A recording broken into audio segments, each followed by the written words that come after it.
Media Day 2022 for Williamson County Schools. I'm Darren Joins, Williamson County Schools District Athletic Director. I'm here with Tate Matthews. Tate, same show, sort of same time of the year, but we've switched the location a little bit.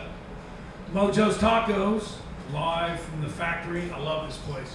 Great menu. I know you've had a couple of AD meetings here, but our man Dave's story, always hospitality, food, atmosphere, location. Mojo's never disappoints. You haven't asked, but I'm going to say it. The fried chicken taco, it's a must. Well, I was going to say now, I went with the cheeseburger taco. Our man DP told me to try that, so I did. Very good. For those of you that are out there watching on our live stream, WCTV, thanks to Lance West for being here tonight, bringing you this live stream on WCTV. Great partner for Williamson County Athletics. I want to thank Walker Chevrolet. Without Walker Chevrolet and Brock Daly, Tate Matthews, none of this stuff happens. Also, Adidas and Matthews Team Sports. Very much appreciated. Yeah, very excited, proud to be a part of it. And without Mr. Daly, it was just a dream a few years ago. So, and he's been there since the beginning. We always say that. So very excited about that. The villain just walked in the room. I love this. August the 1st too. I don't know why you picked this date, but I love that you did it. August the 1st, football in, 3 weeks? I cannot wait. Really looking forward to it. Again, we're at Mojo's Tacos in the factory. For those of you that are used to the Mafiosa's location, appreciate the Mafiosas too. Done a lot of work with them. Same spot, little different area though. Still the factory. You just got to go around the back a little bit, and you got to go about 150 more yards. So if you're at Mafiosa's, just come on back a little bit. Tate, let's just dive right in here, and tonight's schedule will be like we've always done. We'll do this till 5:30. We'll start off with Paige High School. Coach Rathbone, he'll have a couple of young men with him. He'll do introductions, sort of give here's what we're expecting this year. I'm sure with Coach Rathbone it'll be very conservative, but we know the expectations will be higher than he'll probably let on. And it'll be 20-minute segments. We've got members of the media here. Appreciate you guys being here, what you guys do to cover Williamson County Athletics. So appreciated. We also have Christian Taylor here, does a great job for us with some graphic design work, photography and graphic design. That media guide, I'm telling you, he always comes through on that, doesn't he? Never disappoints. I don't see anywhere else that has anything like this, and that's including some colleges. So I know Copy Solutions put it together, but yeah, man, this is first class for sure. All right, Tate, let's dive right in.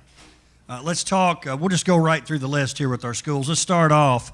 Brentwood High School last year, they finished 7-5, second round of the playoffs, losing to eventual state runner-up Summit High School in Region 7-6A. For Coach Clint Finch, year 2 as the head coach. He's going to have Adam Fontesa, Kyler Green with him tonight. Brentwood High School. Now, this is just me, Tate. I think in that 6A division, you're looking at, I'm going to go Ravenwood 1, Indy 2. Then I think these 3 schools are battling for the 3rd and 4th place.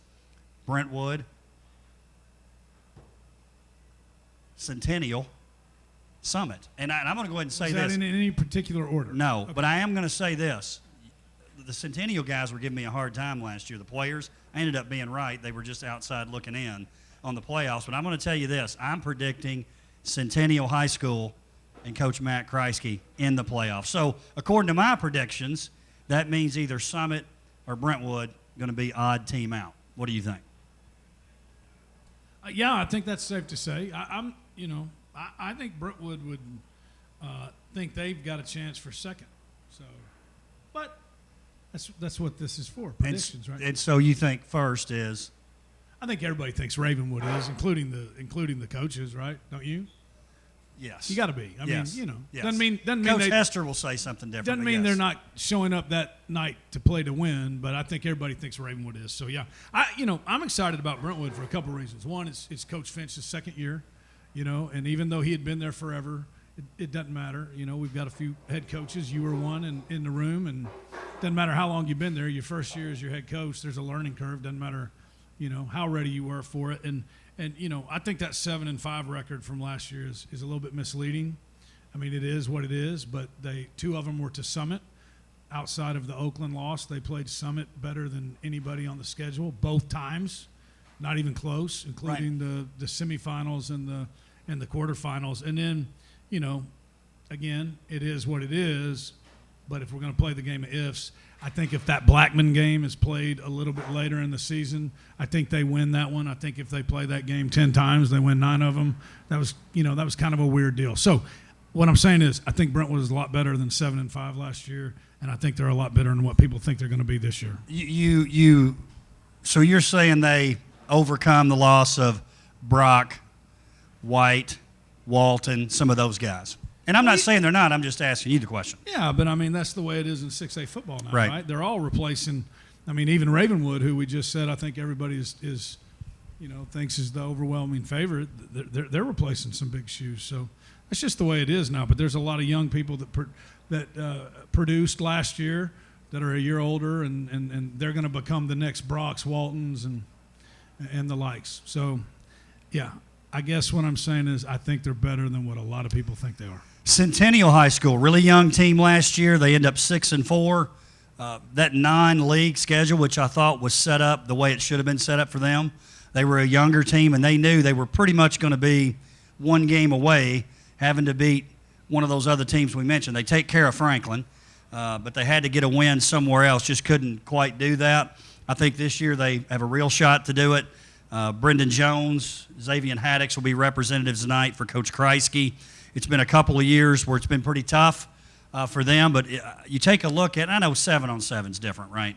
But it's they go out and go to the Riverdale 7-on-7. They show up pretty nicely there, right, Tate? But I think they're in the playoffs, as I mentioned before. What are your thoughts about Centennial? I love it. The first thing is, in the first time in the history of the school, Joe Williams is probably the only other one who knows this, Columbia blue helmets. They've never – is it 20 years old, Joe? Or more? Yeah. And they've never had – isn't that hard to believe? They've never had Columbia blue helmets. Is it not 96, right? Am I thinking right? 96? Is that the first year? I think so. So it's been a while. So I'm very pumped about that. Coach Dyson and Coach Glass and Coach Kreisky, they made the decision to go to the Columbia blue helmets. Did you like them? I think they look good on the media guide. I can't tell. Absolutely. No. Absolutely look good. I think they look awesome. So new helmets, a little bit of excitement going into it, and I think you're right. I think this is the year they do make it. You mentioned Brendan Jones, their starting quarterback. He's played a lot of snaps now as the starter. The bad about playing a sophomore quarterback is it's a sophomore quarterback, and there's usually a lot of downs to go with the ups. He's experienced. He's the leader of that team. And then you mentioned the non-district schedule. The tough thing about 6A football, it's like the 6As and the privates. Nobody's real interested in, if you're a winning 6A program, no one's real interested in scheduling you non-district. So the one plus that comes out of some few down years for Centennial is they were able to get that non-district schedule the way they wanted it. I think it's exactly what they needed last year. They got some confidence, and I think they can do that again this year. So, yeah, I think they got a good chance to make the playoffs. Again, Football Media Day. We're live for Mojo's Tacos. Members of the media, if you're here and need to be taken care of, Melanie, there in the back, she'll take care of you, get you an order taken care of. Great food here at Mojo's Taco. There's still time to get down here, Tate. If you want to see this thing up close and personal, live, we'll have Paige High School coming on first at 5:30. Now let's talk about Fairview. So Fairview High School, Region 6-3A, we're used to their dominance in their league. Their league changes a little bit last year. You throw them in there with White House Heritage, both had great seasons, to name a few. Only 6-5. I say only, that's a down year for them. First round, they lose to Smith County. My thoughts, Tate, would be because of our man, Layden Grant, who we love, just racks up all kinds of yards for them. I think they get in the top 2, and that game with White House will be the game to win the region. I agree. It'll be down to Fairview and White House again, and even though Fairview lost a lot, I think White House loses more.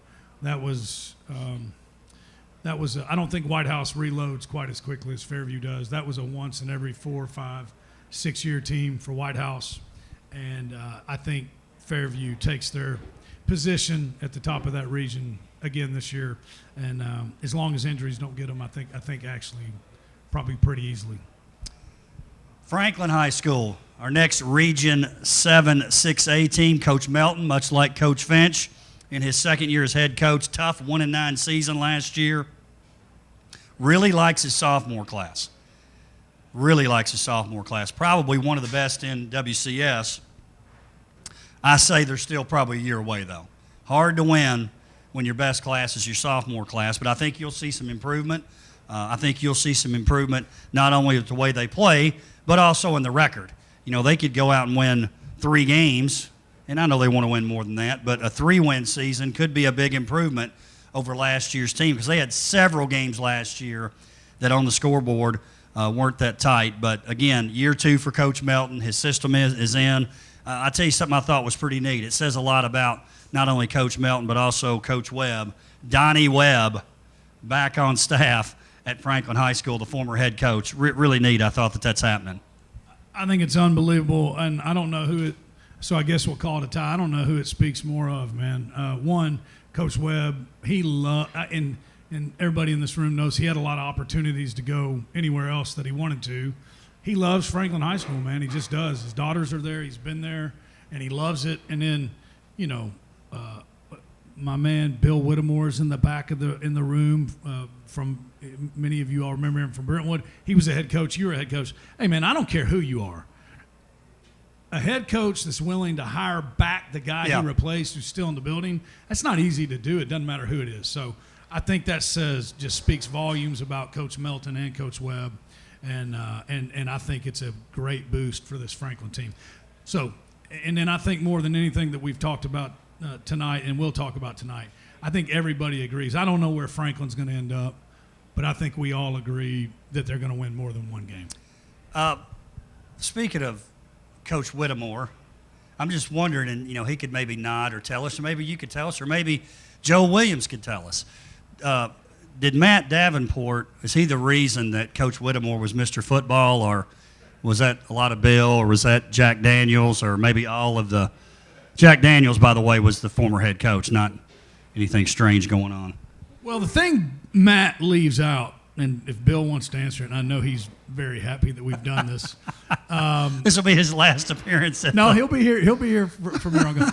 The thing Matt leaves out when he's giving off that list of accomplishments, Bill ran the ball a lot. You know what I'm saying? So it wasn't like he was just back there dinking it to Matt, and Matt was doing the rest all the time. But no, I would say Matt.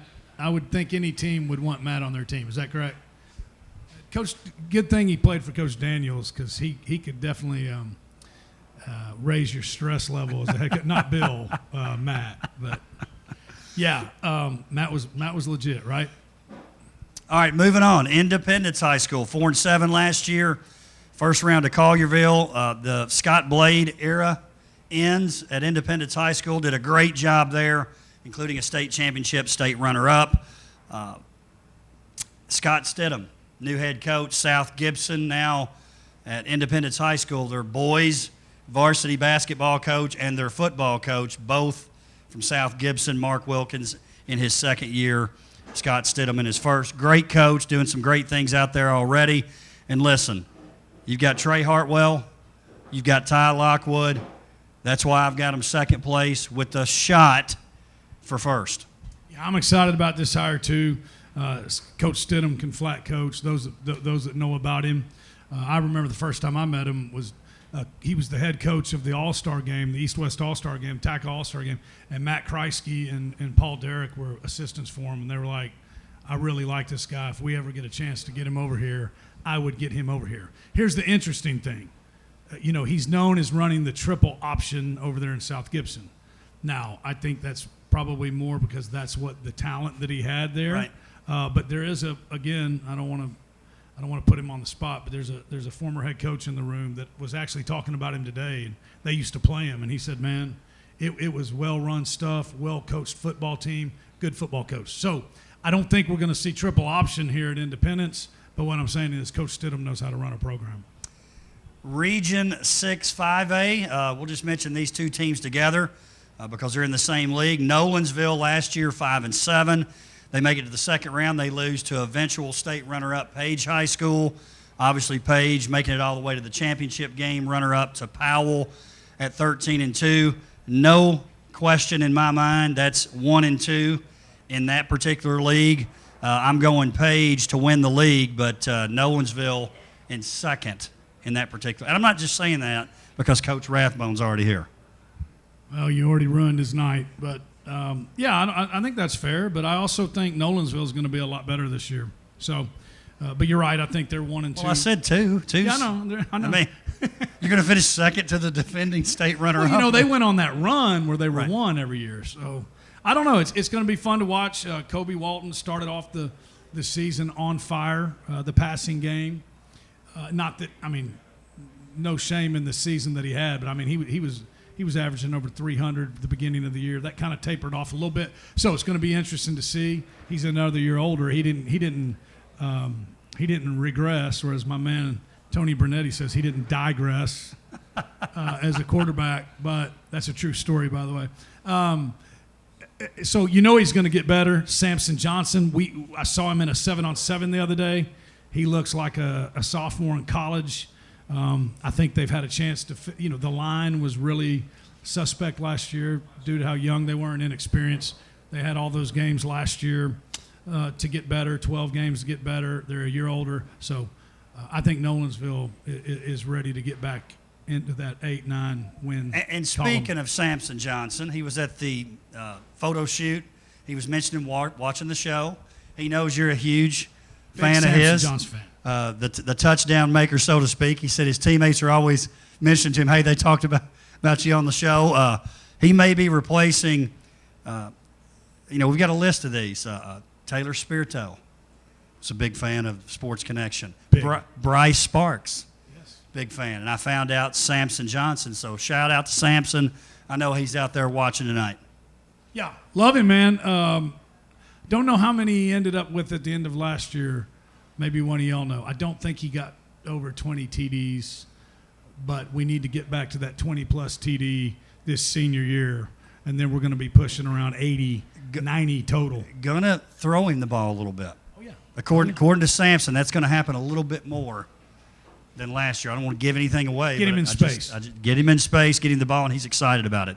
Paige High School, obviously big loss with Jake McNamara, but I know this is a guy that Coach Rathbone's talked about a lot. In the decision will be, do I put him at QB, which means he's maybe not going to play as much defense, but Colin Hurd, obviously big returning player there for Paige High School on both sides of the ball. Max Collins, he'll also be here tonight.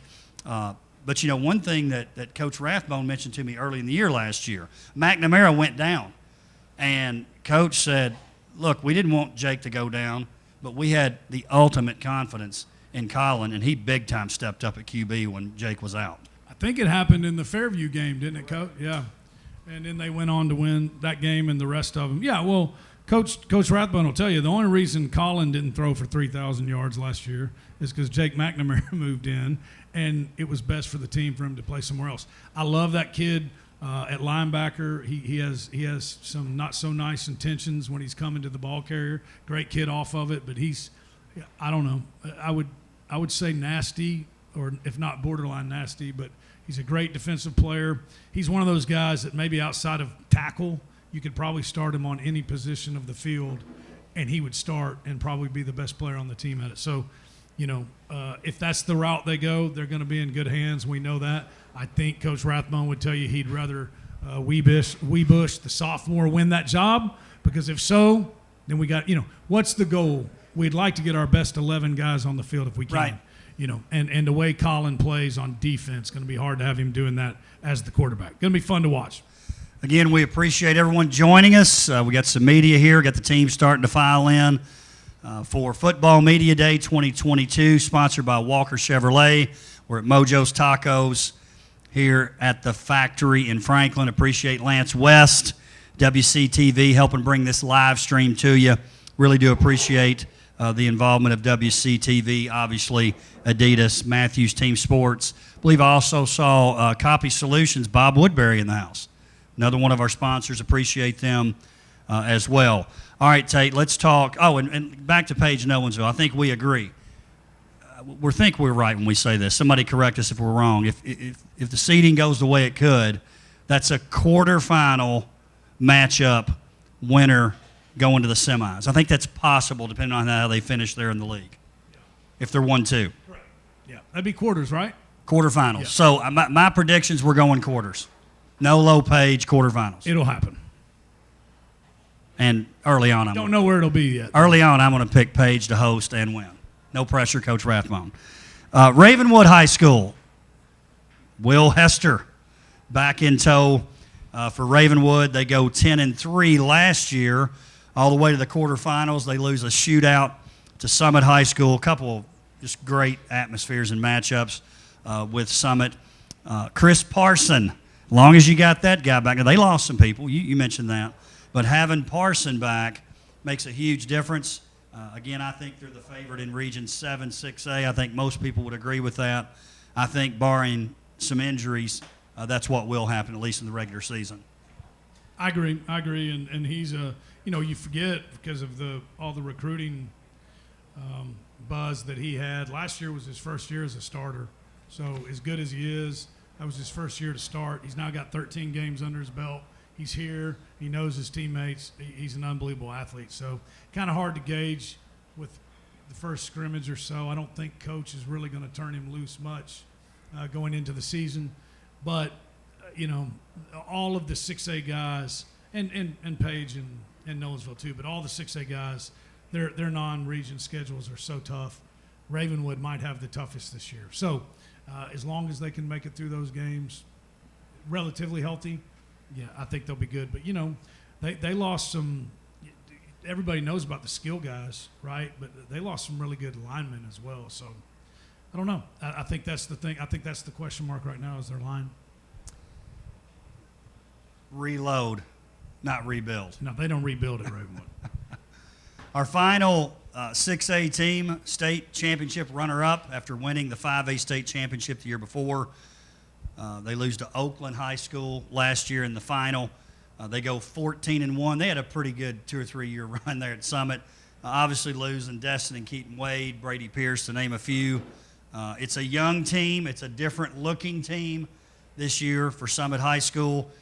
Again, they win the league last year, make it all the way to the final. They're going to be battling to make the playoffs this year in that league. They're in another league. I mean, they're in, but this particular league going to be tough to make the playoffs for Summit. Yeah, I think this is the story this year. What does it look like after the run they've been on? And, if the goal is to keep your guys together and keep the team together for as long as you can, then I'd say they did a pretty good job of that the last few years. They played as many games as they possibly could have. So, yeah, generational, I guess that's what you'd call the Wade twins. I mean, so you're not going to have another two like them come through.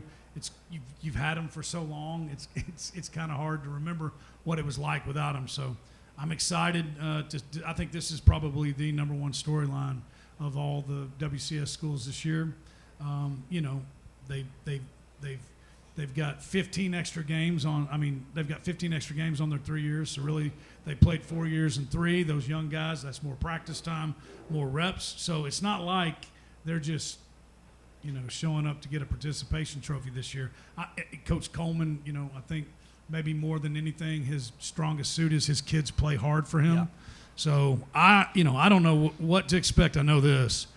If you think you're going to show up and line up and just beat them, you're not, and someone's probably going to get picked off. Well, I'd say this too. When you've had that run of success like they've had, they will play above their talent. They expect to win. So, that doesn't last forever, right? But it certainly lasts in the short run. So I think that gives them a shot. So let's go back down through the list here. Let's get committed here. All right. Fairview in 3A.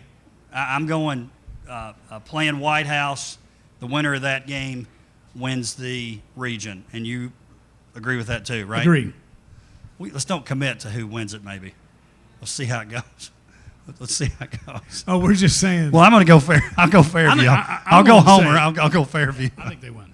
Okay, then we go 5A. We agree that Paige Nolensville 1-2. I'm going Paige 1, Nolensville 2. And I'm going matchup in the quarterfinals with Paige making the semis. I'm going that far in 5A. Oh, Paige going to the semis. Well, at least. Wow. All right. I'll agree 1 and 2, but I'm going to go with Nolensville. And Coach Usually when I pick against you, you win. So I guarantee you Coach Rathbone's happy. He's happy that you did that. Unhappy with me right now. And then in 6A, I'm going Ravenwood 1, Indy 2. I see you writing it down. We'll get this will be some kind of competition, I'm sure. Indy 2. Yep. I've thought a lot about this. I'm going Centennial 3, Brentwood 4, Summit 5, Franklin 6. Oh, we're going all the. Oh, okay. We're going all the way down. I went all the way down. Okay. You want me to go? Go. I'm going Ravenwood 1. Okay, we agree. This is where there's a fork in the road. I'm going Brentwood 2. Brentwood 2, okay. Independence 3. Summit 4. Centennial 5. Franklin 6. That's a pretty big difference. I go Centennial 3. You have Centennial outside looking in. I've got Brentwood 4. You have Brentwood 2. Someone's way wrong. Well, history has shown it's probably me on this one. Again, we're live down here at Mojo's Tacos in the factory at Franklin. Appreciate DP for setting us up down here.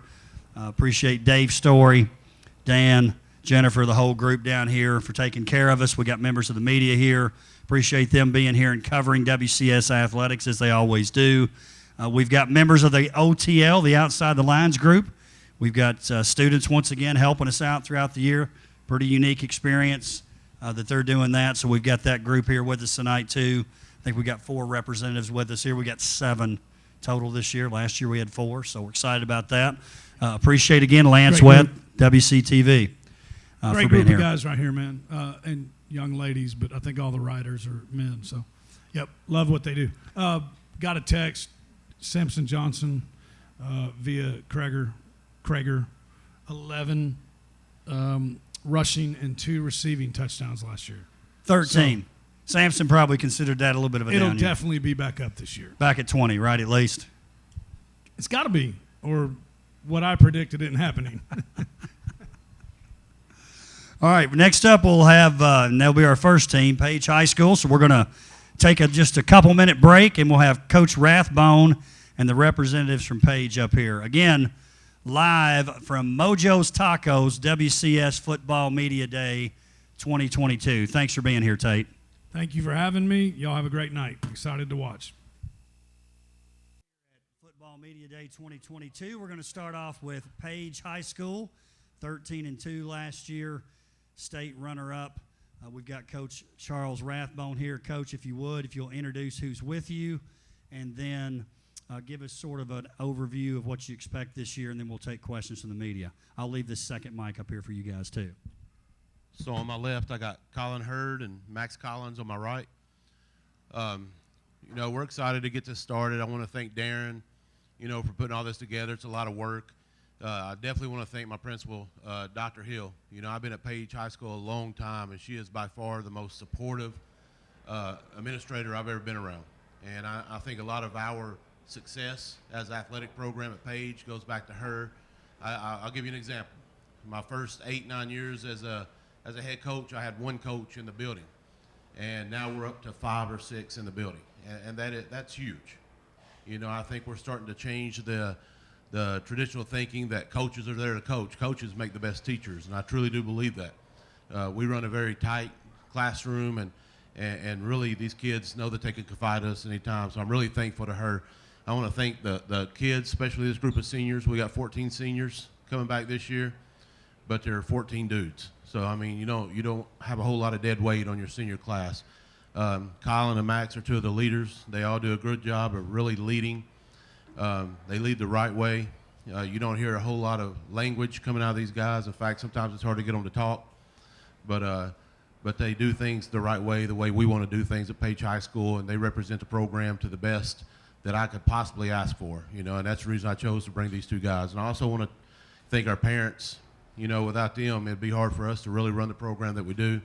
They do a lot of odd jobs that really make it easy for us to line up on Friday nights and do what we're supposed to do. The fundraising and all that stuff that people don't really see is just phenomenal with our parents, and I really appreciate them.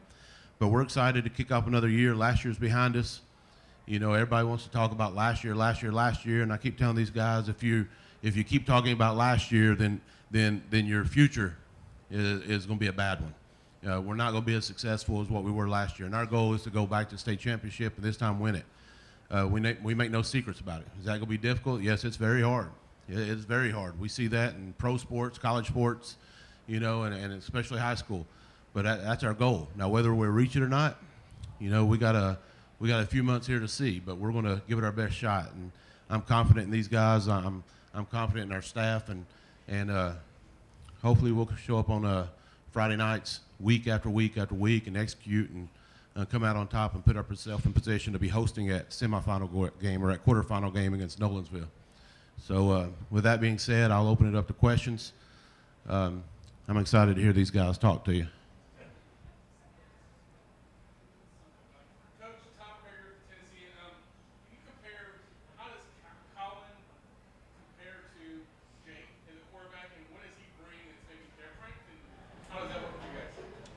So, you know, I look at leadership in a couple of different ways. You always have that rah-rah guy that's going to be very talkative and really get on their cases and really push them to be the best. And that was a Jake McNamara. He was the one that really was that rah-rah guy. He was the one that got him up for every game. Then you look at Colin. Colin's a little bit different. Colin's quiet. He's a hitter. He's more the lead by example guy. And he's the one that's going to, the kids, you know, I don't know what he tells them when he's not around me, but I do know that they line up like a bunch of ants and follow him. So, you know, and that says a lot about his leadership. Is he that rah-rah guy? No, he's not, but he doesn't have to be. And then, of course, we got some guys that's more like that businessman oriented. They're more like, you know, they want to get to it, stick it to you, and kind of rule with an iron fist. And I think you need all those to have a successful program. I think Colin was a linebacker for you guys last year on defense. How does that mentality of as a guy likes to hit people, how does that translate to quarterback? Does that mean he will take off running a little more? Is not going to shy away from a defender? How does that compare from what he did last year to what you're going to ask him to do this year? Well, I didn't have to tell McNamara to slide or get out of bounds. I do have to tell Colin. So he's going to try to lower the shoulder and lower the boom, and we really don't want that, you know. And what we're going to do with Colin is, you know, we're hoping he can play both ways some. You know, he's the best linebacker that we've had at Paige High School, the best linebacker we've been around. And we do have some kids in the younger classes that may be able to help fill that slot at linebacker. And it's going to be an open competition at quarterback. Don't rule out JP, Jonathan Palmer, and William Weebush. They have some skill sets that are unique as well. So, you know, I mean, Colin right now is looking the best, but he's so valuable on defense. I mean, he was Defensive Player of the Year in our region. You know, all the coaches coming around talking, they want to talk about Colin. If you go to Green Hills, the one guy they didn't talk about McNamara, they talk about Colin. Mm-hmm. So, I mean, he's that valuable on defense. So we got to find a way to use him wisely on both sides of the ball. Last question for players. You guys tasted success. You made it to Chattanooga last year. How does that fuel you guys this year, knowing that also, I mean, I'm sure the cliche is you left some unfinished business in Chattanooga. How does the experience of last year fuel you in 2022? I just think, like us seniors, me and Colin, we know what it takes to get to state, and we know it takes a lot of chemistry with our players, and we know what to transfer over to the young guys to get there. And it's going to be hard, but we can do it again. Yeah, like Max said, like making it there but not winning it, that really fueled us to go back and actually win it this time. So just like putting that fire in our the young guys just to get them right for what we need to do to be successful. So. Colin, Tyler Palmateer with Main Street Preps. I know you're probably. Could you maybe explain kind of how, or if you're excited to be in this position after kind of waiting your turn, and then also what were you able to learn from Jake while you played behind him? Yeah, I think sitting back up and getting to learn what the starting quarterback did really helped me for this year, and I feel like playing defense as well, it really helped me to like read the defense better and just have a better understanding for the game. So yeah.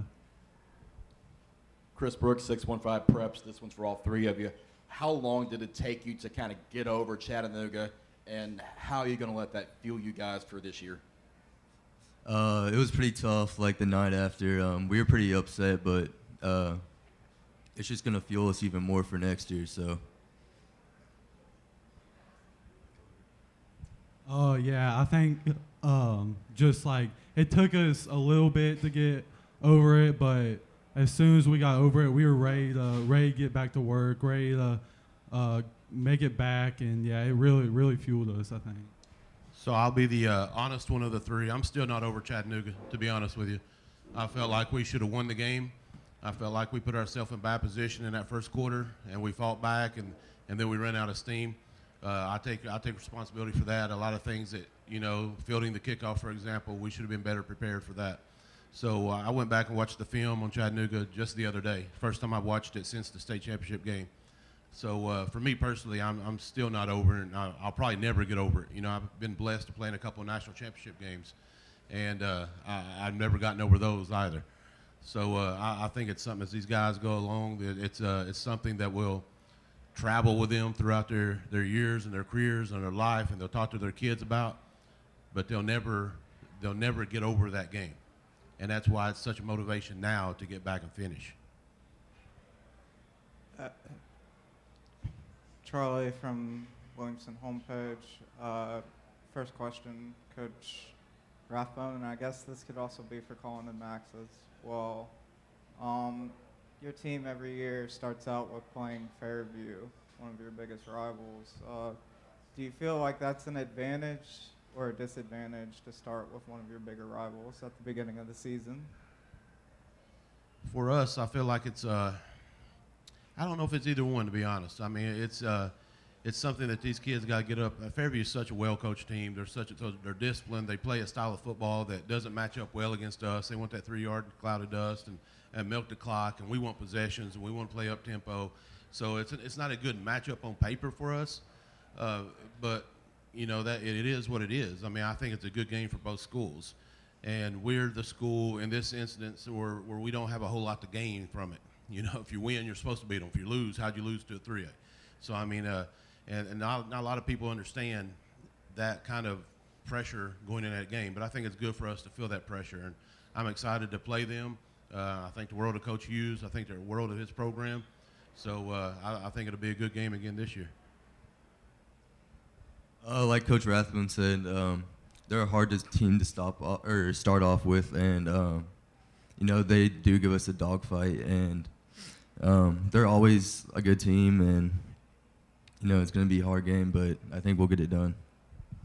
I think this is like that game is really like how we know how our season's got to be. Like in the past couple of years, if we lose that game, like it's not really the rest of the year is not really good. But if we win that game, we just build up momentum and carry on throughout the season. So. And then my next question is for Coach Rathbone.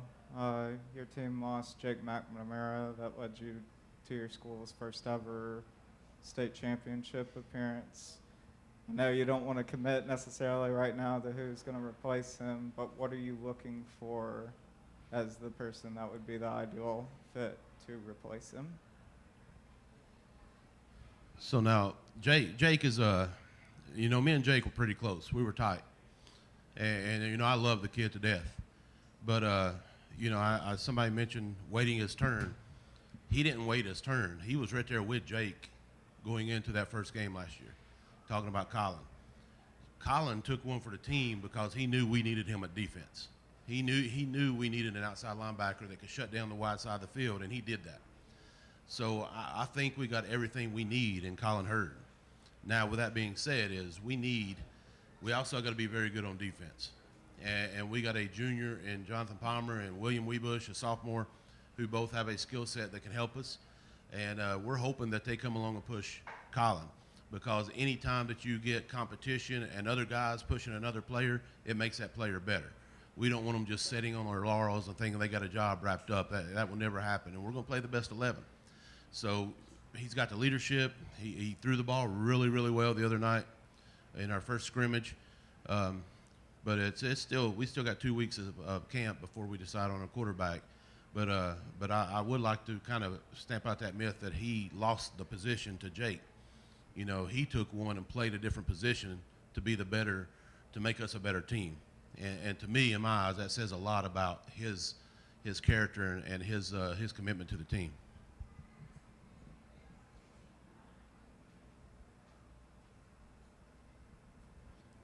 Colin, we've talked a lot about you playing quarterback this year, but after a year of playing really strong defense, being the top defensive player in the region, how much do you want to play maybe linebacker this year? I imagine once you kind of get the taste of all the hitting and stuff, that maybe you want to be more of that linebacker, with the success, especially with the success you had last year. I think I'll just do whatever the team wants me. Like if my team needs to stop, I'll go in. But if they need me to play quarterback, I'll play quarterback. So whatever I can do to help the team win is what I'm gonna do. Probably the best answer to that question would depend on how good the offensive line is going to be, but I didn't prep him on that one. Coach Rathbone, wow. Quick question for you. If Darren Joines had allowed you to bring 3 people instead of 2, who's the third guy? Who's the one we're not talking about right now we need to know about? Oh, man, that's a tough one. I mean, we got Boyce Smith, who's an all-state receiver. Seth Cabali, but I was afraid he'd say too much. He doesn't know when to shut up. Got Cole Combs. So, listen, I'm very simple when it comes to things. I want to spread the love amongst the seniors, you know, so we sent Cole Combs to the photo shoot. So I wanted to bring these guys to meet you all and talk to y'all. So, you know, I know every coach is going to get up here and tell you, but, you know, as the good Lord's my witness, I'm very blessed with a good senior class. You know, there's only 14 of them, but they're awesome kids. You know, and I could have brought just about any single one of them. There's 2 that I don't know because they moved in. But any of those other 12 I could have brought, and I'd have been just as confident sitting here that they were going to say the right things and make the right decisions.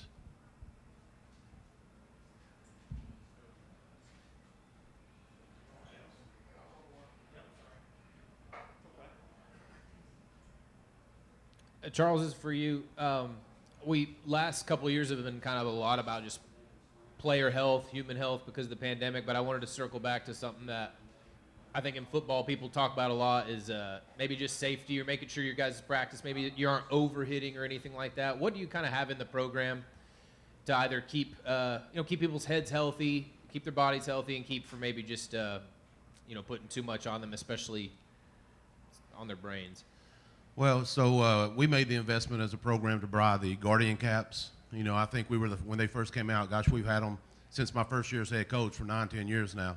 We were the first ones to buy them. In fact, we get a discount since we were the first ones to buy them, so we get them about $20 cheaper. But anyway, so we have every single player in a Guardian cap. We follow the TSSAA protocols very closely in hitting. We never tackle to the ground in practice, ever will we tackle to the ground in practice. Once the season gets started, there may be 1 or 2 times in the whole season we go full pads. I'm not I'm old school on some things, but I'm not on that. You know, I believe about keeping these guys healthy and we're not going to drive them into the ground in practice and just run them to death. And I don't believe in using these kids up and letting them worry about the rest of their life. I want to take care of them now and make sure they appreciate me and appreciate the program and always come back around. So the Guardian Caps has been the best thing, and I think if any program that could fund that can get that, I would highly recommend it. There's a big commercial or a big write-up in the NFL.com. They had it on the TV the other night where it takes away something like 20% of the head-to-head collisions, 20% of the impact on the head-to-head collisions. So I think anything we could do like that is good, and that's what we've done. Hey, Coach, Charles with the Herald here. Kind of curious about your thoughts on the region here, specifically, especially that Nolensville matchup. I know they bring back a lot of those guys we've seen for a couple of years now. What are your thoughts on the region as a whole? Well, you know, Coach Derek's a good friend of mine. We stood out in the Kroger parking lot in Thompson Station the other day and talked football for about 20 minutes. We both live out there. You know, they're going to be a challenge, but I think as a region as a whole, we got to go against Franklin County in 7-on-7, and they beat the brakes off of us. You know, they got some athletes all over the field. You know, you got Columbia with Coach Sharp coming in. Not sure what they're going to run, but they got to always have athletes every single year. Lincoln County is a very well-known power that's been down the last few years, and of course Spring Hill. So I mean, really I'm as lost as everybody else in what's going to happen in the region. You know, I think we'll have a shot, but we're going to have to play well.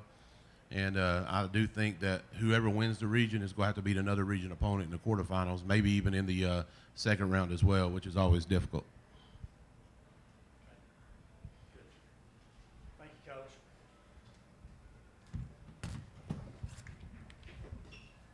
Thank you to Coach Rathbone and Paige High School.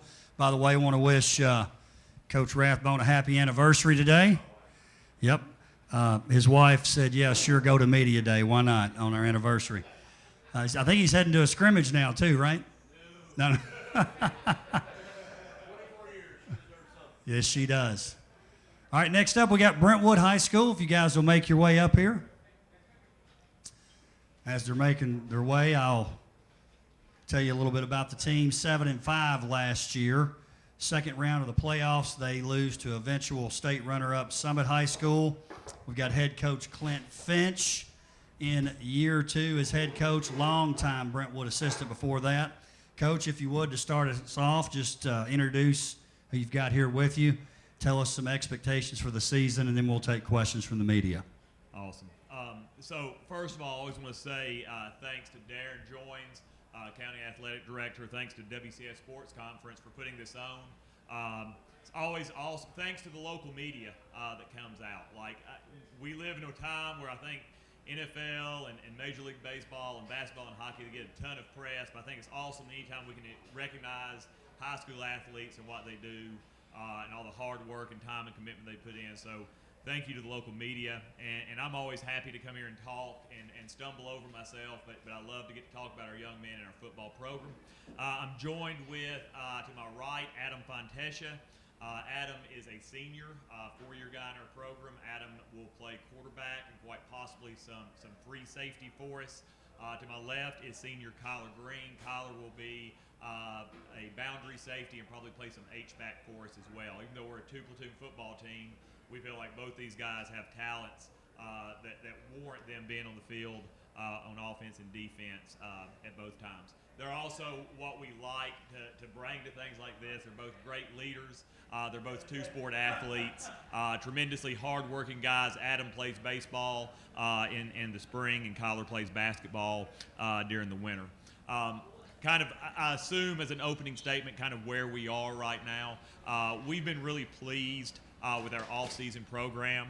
I tell people, I think when they hear off-season program, they think, summer.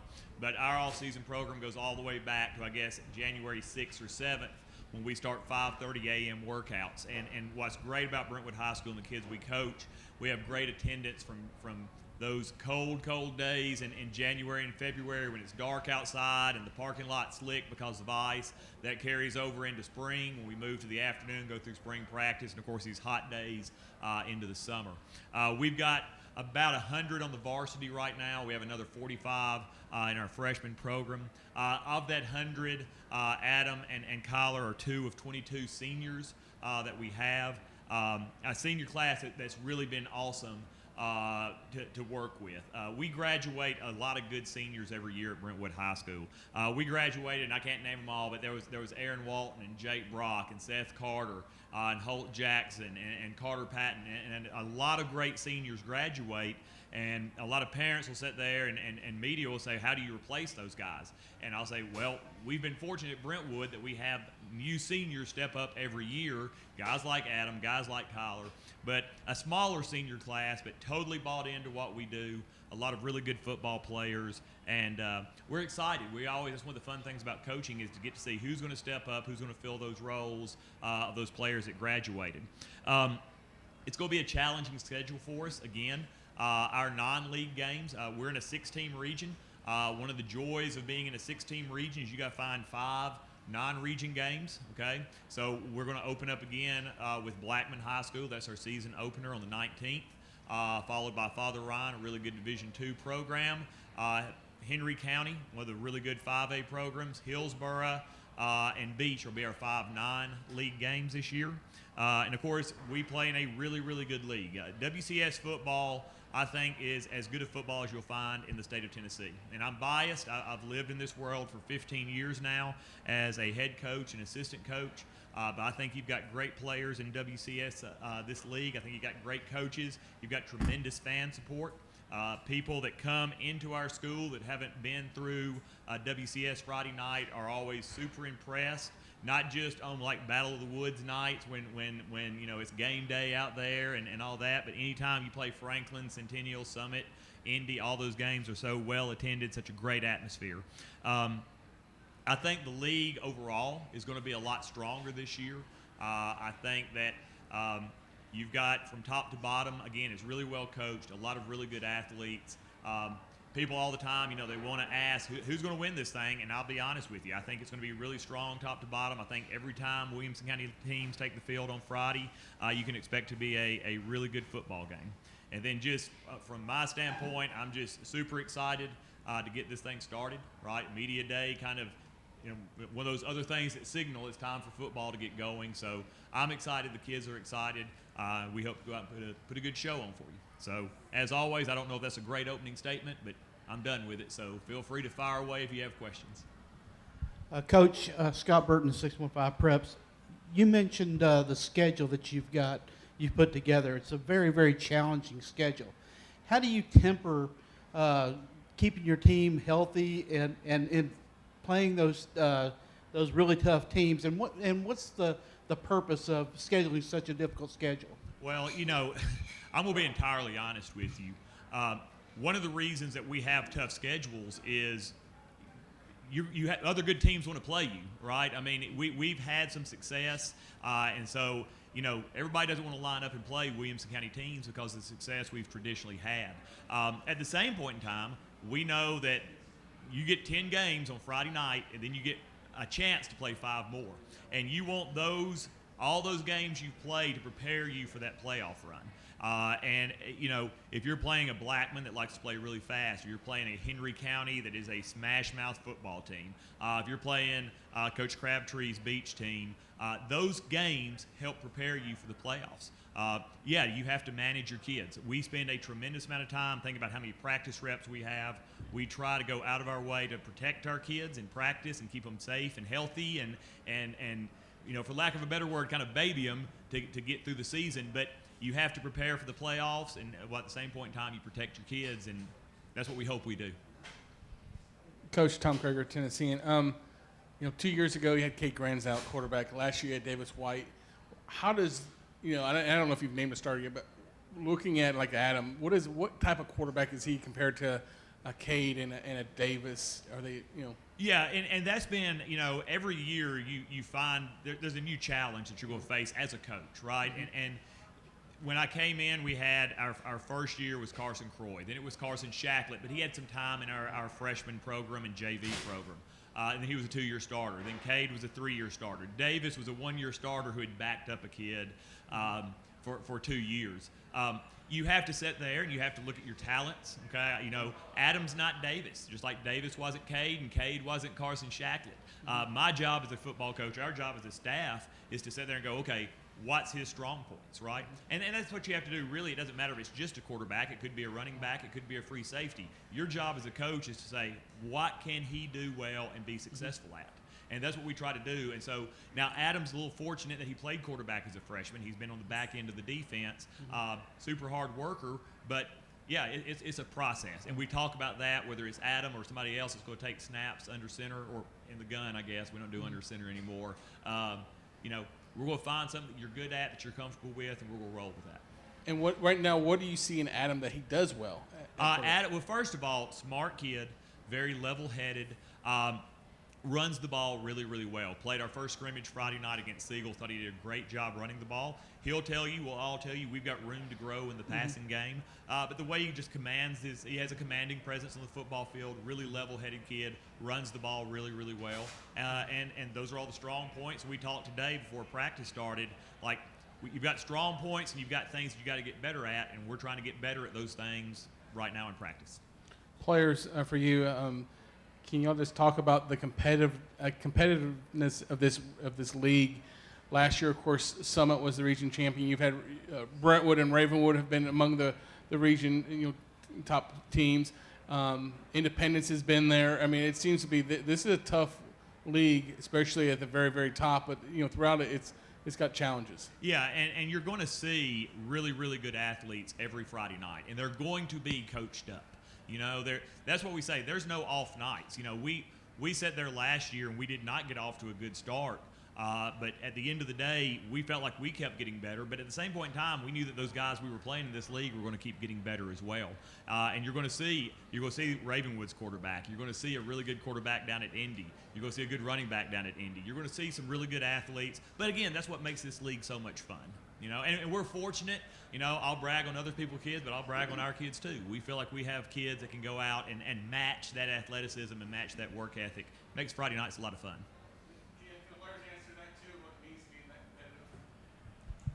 For me, I think it means just a good opportunity to compete and have the same competition that I might have in the next level, because the next level is going to be all athletes all across the field, so it's a good way to get a taste of it on Friday nights.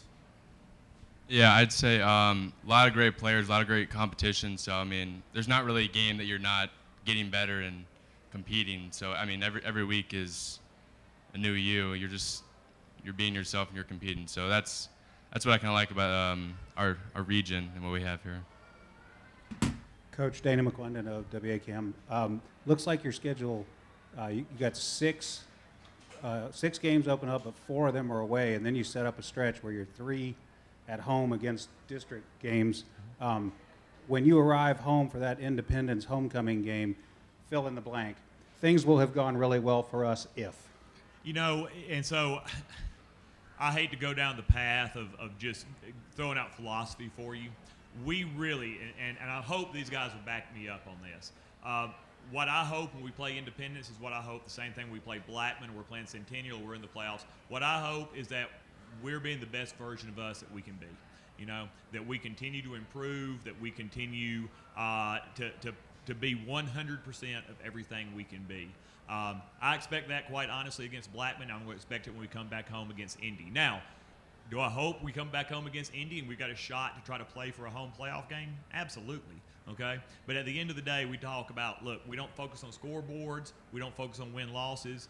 We're going to hold ourselves to a higher standard, be the best version of us every day, be the best version of us on every Friday night. And then those wins will take care of themselves if we do that. Coach Brad DeShield, the Dash to Sports Network covering Indy athletics. I will say this, you always bring your A game to Independence. We sit there last year, I think it was a 3-point game, and it's always down, it seems like, to the last few seconds. My question this year, in Brentwood, when I think of Brentwood, and just off the top of my head, it's the offensive line, we're going to move you out of our way, we're going to bust you, you're going to have to stop us. Do you have that same mentality this year? Do you have the guys, I guess, to make that happen again? And then also on the defensive side, you're always in hot pursuit. Talk a little bit about both sides of the lines, and then I have some questions for the guys. Okay. So I would say, and it always is fun. The Indy Brentwood, and well, first of all, we've played each other, I think, 32 times in the last 10 years, it seems like. But defensively, we took a lot of pride in our defense last year. We felt like our defense carried us through some tough times, kept us relevant. We think we bring a lot of those guys back, okay? So we feel like we're pretty physical on defense. Mike Kane is our defensive coordinator, does a great job, got great kids on defense. We feel pretty good about that. One of the things that we are excited about is we think that this O-line may be one of the better O-lines that we've had in a while, okay? Senior Brady Bell is on that O-line, senior Dylan Rogers. The rest of the guys are juniors, one sophomore that might find some playing time. But absolutely, we want to be able to run the ball. We like to be able to control the clock. But at the same point in time, my job is if we're running it, we're going to run it. If we need to throw it, we're going to throw it, right? And we feel like we're in pretty good shape, though, up front. Jackson Lowe is going to play probably running back for us. He played predominantly corner last year. He's an electric runner. Okay. We have a new kid came in, Hamzi Nazar, is another guy in the backfield. So we feel like we've got the ability to run. Matthew Manning, Clayton Merrill, Ryan Barrett, 3 really good receivers that we're going to find a way to get to the football to. Yeah. But, all I know is this. Indy's going to come to our place, and we're going to expect to be in a heck of a ball game, and I bet it comes down to a one-score game on the back end of it, if not overtime. It's always a great game to watch. It's always fun. If you're watching football, that's one you want to show up to. That's For right. Aaron and Kyler, what is the difference? You guys are seniors now, okay? And you've always been kind of looking up to the guys, and, you've had senior leadership. What do you individually each want to bring to this team as the senior leadership? For me personally, with the quarterbacks, everything that we do, whether it be footwork or throwing or reads, I just want to be there to, kind of guide them along, make them better every day, obviously. And then just even the small things, the fundamentals, like getting there on time or in the weight room or something, just kind of guiding them and helping them. Because I know I looked up to a bunch of the seniors last year, so kind of stepping up in that role is definitely different for me. I feel like being positive, and having a positive mindset all the time, no matter what you do, is a good thing to have, in the seniors. So just for the younger guys, just to see, even if things go bad and you still have a positive attitude, I feel like it's a good thing for the younger guys to see.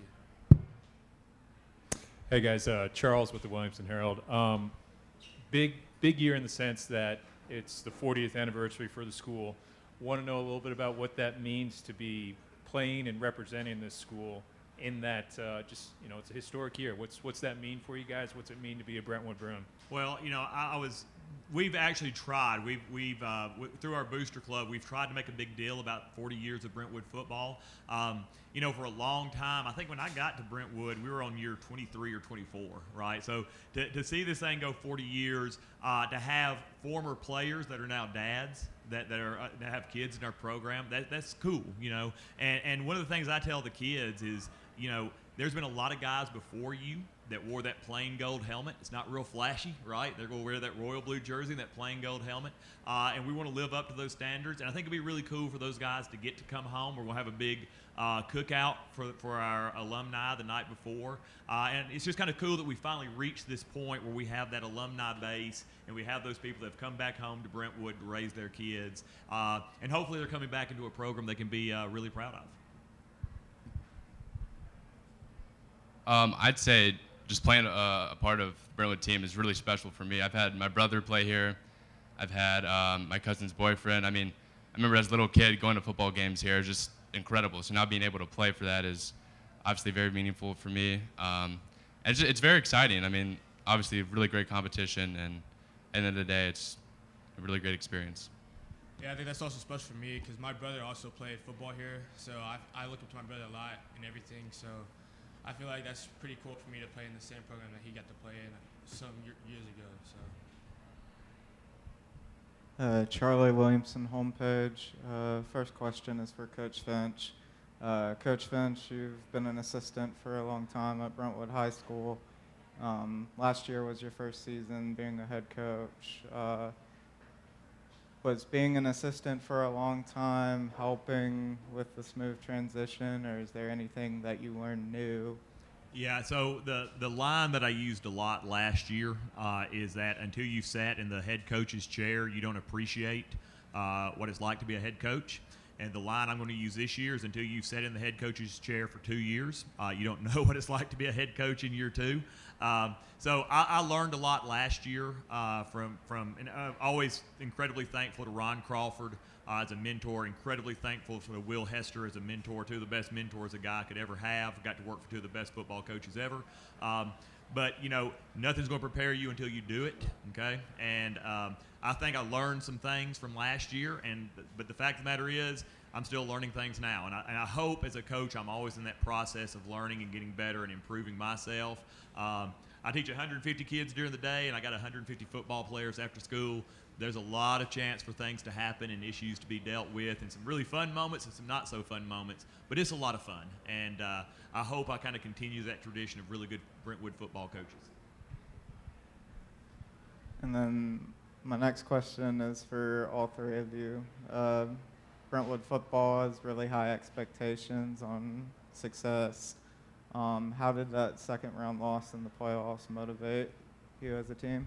For me, it motivated me because I feel like when Davis went down, it wasn't much we really could do. So I feel like this offseason, we all had the mindset of getting better to where we were never in that position again. So I feel like this year we should be pretty good based off that drive and motivation.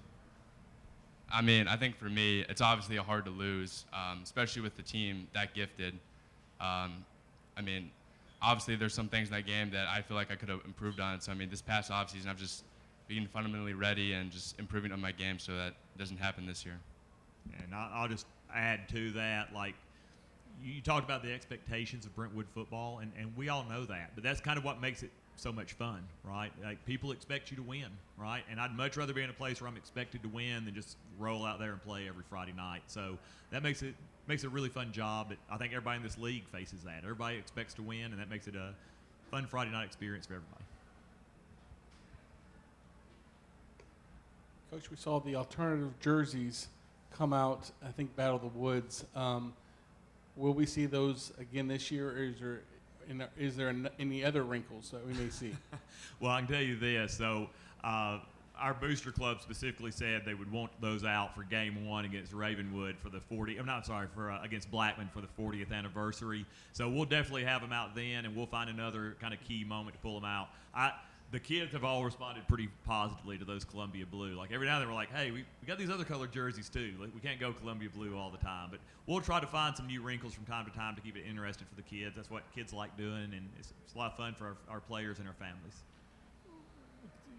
Opening with Blackman, and obviously we know they kind of go their mantra is kind of like a blazing fast. You see how fast they can go on offense.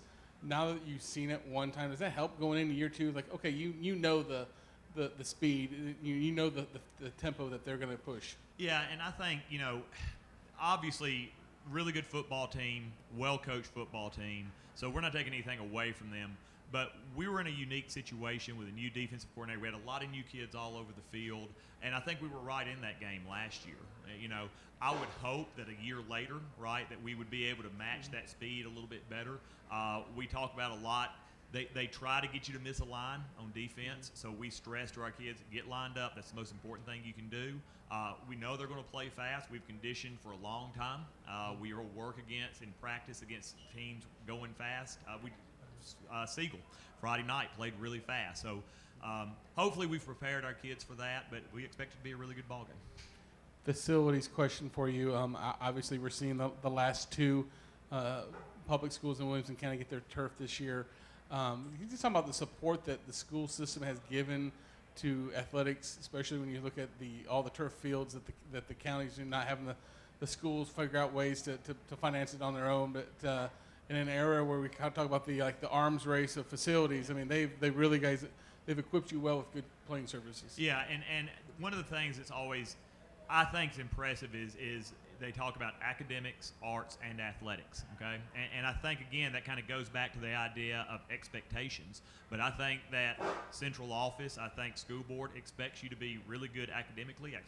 They expect you to have really good arts programs. They expect you to have really good athletics. And they're willing to put their money where their mouth is, right? Now, we're all football coaches. We all want more and better and better. But at the end of the day, it's hard to question their financial support for athletics as a whole in this county. Players, who's the toughest players that you guys have played against in the county? Either if you're a defensive player, talk about offensively, defensively. Talking about last year, defensive-wise, Chris Parsons is a dog. I mean, he's going to scramble around. Remember, there's one play at Brentwood, rolled out to the left and threw it completely to the right side. So, I mean, we got a lot of dogs. He was pretty good. Ty Lockwood, really good hands, really good players. I mean, you got guys in every single team that can get it done. It's just a matter of who and when. Last year on offense, as an offensive player, I feel like Miles Pollard and Lee Millette were 2 really, really good safety and corner duos. So, and Justin Spenderman that was there too. So, they were both really good defensive players that we went up against last year. And just from a coaching standpoint, love them. I think they were awesome kids, but I'm not sad that the Wade boys are gone. Okay, that's okay. I wish they had enrolled as juniors. Okay, I tried to call Kentucky and say take them now, but they wouldn't do it. They said they couldn't do that. Thank you so much for coming out, guys. We appreciate the support. Right there. Thank you to Brentwood High School. We've got Coach Alex Melton and Franklin to the stage next. So a little bit of a change in the order. We had Franklin and Centennial switch order here. So we'll start off here, Coach. If you would, I want you to introduce who you have with you, also expectations for the season, and then we'll take questions from the media. Franklin High School, 1-9 last year in Coach Melton's first year as head coach. I think we would all agree. Usually when you're 5th or 6th in this league, that means you would be 2nd, 3rd, or 4th maybe in another league. So obviously a very tough league. You can be very much improved and still have a hard time getting wins in our league for sure. But Coach Melton, Franklin High School, again, if you'll introduce who you have with you, and then expectations for the season. First of all, thanks for having us. On my left, I've got Reagan McCloskey. On the right, I have Cooper Brown. Two of our seniors, great kids, great athletes. This year, expectations obviously are to improve on last year, right? We've got had a rough go of it last year. I thought we fought. We kept fighting. I think we got better throughout the year, but we're going to try to take that last game to get Summit, what we did in the spring, and we're going to try to build from there. So that's where we are now. So thanks for having us. We'll open up for questions from you guys, and appreciate you guys.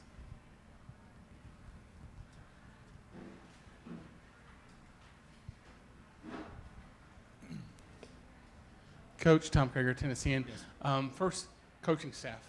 You've added Donnie Webb. You've added Kerry Collins. Can you talk about what both bring to the coaching staff at Franklin and what they'll be?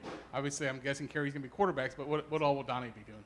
Well, I mean, we've had a great staff in place, and it's always great to add great men like those two men. Coach Webb I've known for a while. He did a great job while he was there. He took a year last year and kind of stepped back, and he's gotten back with one of the best defensive coaches in the area. Stayed at Franklin High School. He loves Franklin High School. He loves those kids. He'll be coaching our D-line this year. He's done a great job. He's just great. He's great to work with. There's no ego involved there. Everybody understands their role. He's doing a great job, and just so excited that he's with us. And then Coach Collins, his wife actually was a teacher assistant at Franklin. She didn't have to. She just out of the kindness of her heart, she did a great job there. And we had some coaches and some teachers that are teacher assistants and in special ed departments. So they were talking and said, hey, reach out to him. So I got his number, called him, and he's been nothing but great. You're talking about a guy could go anywhere probably and do. He said the timing's right. He came in, he looked at our kids, he watched our film, he came back, and he's excited to work with our guys. So his demeanor is awesome. He's just even keel, and he's great for our quarterbacks. Obviously, he's played at every level and done a great job. We love having guys like that around to mentor our young men, to be around them, and they love being around him and the rest of our coaches. So it's been two great adds to our staff.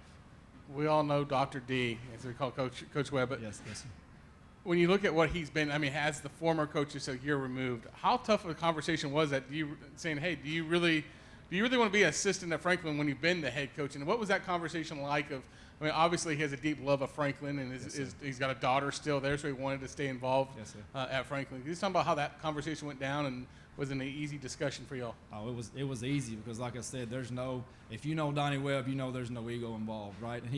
And so for me, since the time I got there, we still would talk. I'd have some conversations with him and things like that. But the conversations, he's easy to talk to. You know what you're getting with him. He's going to be loyal to you and to the staff and to Franklin High School. And so for me, it was a no-brainer. His concern, and this is him, his concern was for me, I guess, more than anything, is for disrupting the staff with that.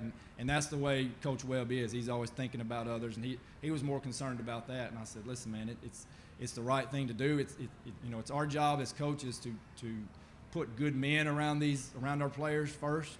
And that he's a good man and he's a good coach, so it was a no-brainer for us to add him to the staff. So, what's the biggest thing you learned in year one as a first-year head coach that you've learned that can transcend and help you guys be a better team in year two? Well, I think it's more your kids and the environment. You've got, and we've had them for a year now. So the biggest thing to me, the biggest thing for our kids that are upcoming is our off-season program. And 2020, 2021 years were kind of messed up due to COVID, and it got everybody. But when you really look at it, like the guys that are seniors now are really the ones that had a lot of stuff canceled. Their freshman games, their JV games, a lot of their off-season workout programs. And so we've really, really focused, like we always do, on building them up and the weight room in the off-season. So I think I believe that that's where you build confidence in your men. That's where you build camaraderie, is during that off-season program. And I think having them for a year, them getting to know me getting to know them, getting your schedule down on practice, them knowing the expectations, it has really helped. And I think that's going to be our biggest step moving forward, is what we've done this offseason and building into this season. Excuse me, guys. I was out taking pictures when you introduced your players. Reagan which one's Reagan? McCloskey's on my left. And Cooper? Cooper Brown on my right. Reagan and Cooper, asking people this question. What Williamson County player do you feel is the toughest to defend, either as a defensive player defending an offensive player, or an offensive player going against a defensive player? Who in the county do you feel is like the toughest to play against? What individual players? I feel like Chris Parson, Ravenwood, we had trouble with him last year. He's a really good player. Definitely on the scramble. I think there's a lot of good players all around, and I think we just got to lock in, and we know who we are, so I don't think we're going to let anybody intimidate us. Same thing. I think every team has a couple guys that are just like have a lot of talent. Ty Lockwood, Chris Parson, and you just got to focus on yourself and do your job. Brad DeShield, Dash to Sports Network, covering Indy athletics. Guys, great to see you tonight. Thanks for coming. Thank you. I'll ask the players each a question first, if you don't mind, if you'll answer this. When you guys are now, I asked this to Brentwood, you guys are now the senior leaders, okay?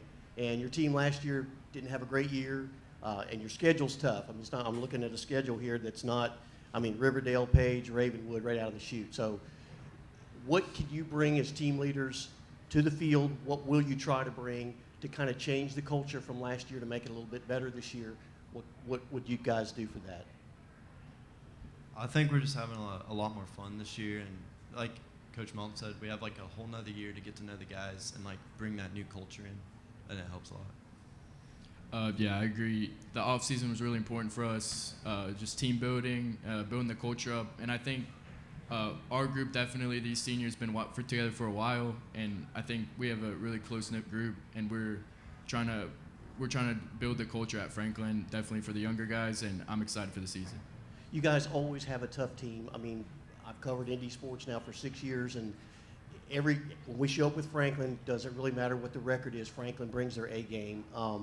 And a lot of that A game for Franklin that I remember is on the line of scrimmage. You've got guys that are playing at the next level right now that were on the line of scrimmage. Coach, talk a little bit about, do you have some guys that you see in the stable right now that could be those type guys to be the leaders this year to make that Franklin football like it has been in the past? Yes, sir, we do. We hang our hat on that. Like you said, it's been a big part of their past. And we've got really good guys up front: Patrick Jones, Adam Ray, Logan Lynch, Andrew Hubbard. Are going to be some of our guys up front. Drew Mingy now has been added to that. So, for us, we don't have a 6-7 guy like we had last year, right? We don't have that part, but that's a mentality, right, for us. So it's, what do you do at the point of contact? Are you running your feet? And we've talked about it with our guys. Like we said earlier, we may line up a lot of times, and the guy across from us may be bigger or whatever. Doesn't matter to us. We got to lock in. We got to do our job. We got to win with our fundamentals, our technique, win the leverage battle, and that type of stuff. So we've got those guys. We've got that mentality. We've just got to keep working our technique so that we can win. We can win those fundamental battles up front and keep moving our feet. But yeah, obviously, I think it doesn't matter, what team you're on or what. It starts up front on both sides of the football. So we hang our hat there, and then we try to get these guys in space as much as we can. Yes, sir. Thank you. Hey, Alex. Tyler Palmateer with Main Street Preps. Yes, sir. So much about player health and football player health the last couple of years, kind of centered around the pandemic that we were in. But circling back to something that's in football, probably isn't going to go away. What do you guys have something in your program that you do, or best practices or equipment that you use to minimize head injuries and maybe minimize head contact and keep that at a level you like? Yes, sir. Well, the helmets we get from Matthews Team Sports or Rodell, obviously they've upgraded. We try to get the best helmet we can get for the guys, and I'll put them in the best equipment. But we teach tackling now, too, is taking our head out of it. We want to make sure they take their head out. You obviously got to see what you hit. So we'll line them up day one, and we do a fit and form tackle just to make sure our head's out of it, but our eyes are always up. So we're constantly teaching and coaching that. If we see them putting their head down in the drill, we pull them out. and go back over that again just from a safety standpoint. So I think that's got to always be on your mind. I think it's something you've always got to pay attention to and look at because, you guys know as well as anybody, it takes one time dropping that head, putting your head in the wrong spot, and that's all it takes. And we talk to our guys about this, but we don't want them to be fearful of it because we try to teach it and coach it. So you still got to play fast, but you got to keep your head up, your eyes up, and keep your head out of that tackle. So you can still make the tackle without that. But we constantly are coaching it and looking at safety, but we try to put them in the best equipment as possible. And and I know a lot of teams do this. You got to have that helmet reconditioned every 2 years. We do it every year. I know Summit does it every year. I know a lot of programs just go ahead and do it every year just from a safety standpoint. So we try to do that as well.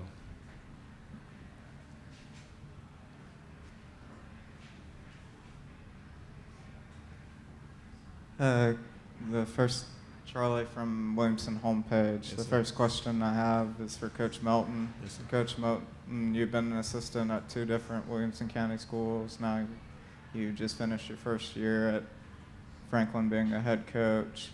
Do you feel like being an assistant helped with a smoother transition to head coach, or was there anything you learned? I think so. I think obviously it's different, right? There's more emails, more responsibility in this role. I think, but when you're assistant, hopefully you're always looking at all aspects of it. And I've been really fortunate to work under some really good head coaches: Ron Crawford, Brian Coleman, Brian Rector at Centennial, and some guys like that in the county. And you learn from those guys, right? You pick up on how they handle certain situations and things like that. So I'm really, really fortunate to be in those situations, and I think that's helped. Another thing is I think you just show up and you do your job. I've never been a person to chase titles. You know what I'm saying? I think you just work and work and work and work, and eventually, if it becomes available, then you go for it. And if it works out, it does. So I think sometimes, this is just my opinion, I think sometimes people get in too big a hurry and they try to jump to a certain thing just to grab the title. And I think it works best if you just work your way through, right, and do your job and do it well, and people notice, and then you just keep moving up. Hopefully, we can do a little better than we did last year and keep working the process and those types of things. But I do think, to answer your question, I do think that, yes, being an assistant under those guys has helped. And then my next question is for all of you up there. Last year, obviously, was not the season you wanted, but how does this team get to momentum where they want to be in the future? I think it's the way we approach. We had a scrimmage last week with Smyrna. It's the way we approach that. It's the way we approach our scrimmage this Friday. And it's the way we approach week 1, And last year, if you look at numbers, if you're looking at record, it wasn't, right? But and that's what eventually it comes down to. I understand that. But our kids never quit. And these guys were part of that. And they didn't quit. And they know it's not going to be easy for us. It never is, right? We're going to have to fight every game. And we're going to continue to do that. But I think it's how you approach it. How do you handle what successes you have, but also how do you handle the defeats or things that don't go your way? How do you handle those? And there's a way to handle both of those. And we keep talking to them and trying to coach them through those things. And I think, obviously week 0 is going to be tough for us against Riverdale. They're always great. Coach Kreisky does a great job. He's got a great group, and they're going to be ready to go. But for us, it's just we got to take care of ourselves. We go out there. We focus on what we got to do, and we're trying to win in each individual battle on every play and not get caught up in the highs and lows of it and just keep playing. So I think that's the way we've got to approach it, and that's what we're doing. I think we've done a better job. I think our scrimmage last week was a little better on that end from a physicality and a mentality standpoint, and obviously there's a lot of things we got to clean up, but we'll continue in that direction, I hope. I think definitely last year was, especially for the senior group, it was or for us as juniors, we're gonna use it as motivation because we've been through that losing season. I don't want that to happen again, and so I think just this off season is really built. We've came together because of it, and we've been building confidence from the 7v7s, practice, these scrimmages, and I think it just all leads up to week 1. I think our team just focused on this year, kind of just put the past in the past. And then again with that, we got new players and new positions, and we're just a new team this year.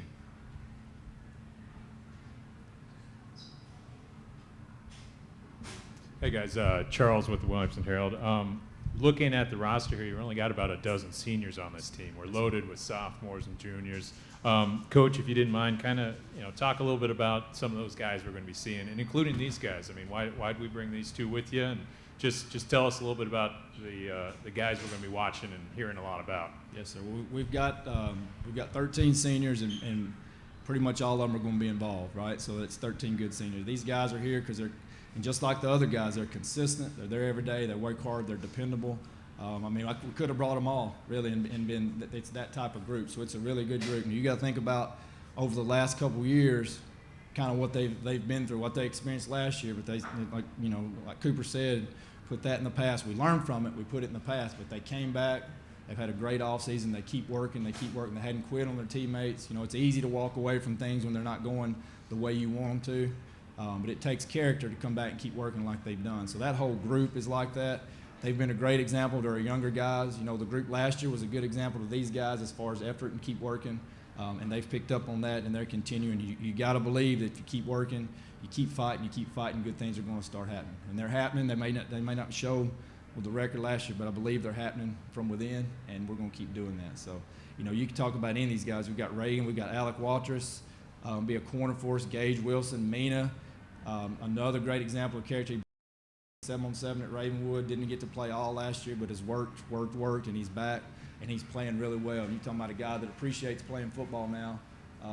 He does, because he didn't have it last year. So, he's back. Patrick Jones is a leader for us up front. Adam Ray, Coop here, Alec Allen. So we've got Rocco. We've got several, that are going to play and start for us and contribute. So we're excited about that group. We're also excited about our younger group too. But these guys and those other seniors are great examples and great leaders for our guys. First, Reagan, Brentwood, of course, has always been the big rivalry game. With all the new schools that seem to be cropping up every couple of years, do people in Franklin still look at Brentwood, that is the rivalry game on our schedule? I think, in my personal opinion, I think it's definitely Centennial. I think for our whole senior group, it's definitely Centennial. Those are the guys we want to beat. We of course want to beat everybody, but that's our big game, big rival. Cooper, same thing?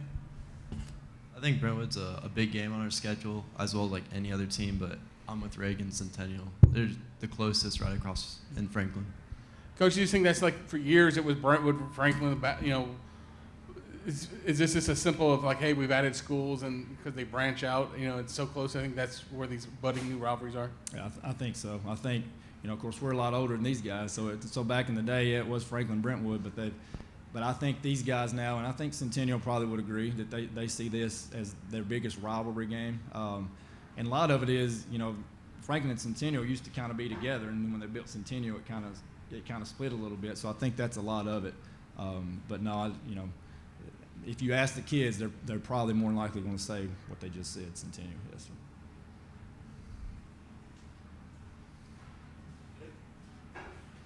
Thank you. Good job, guys. Appreciate it, guys. Good job,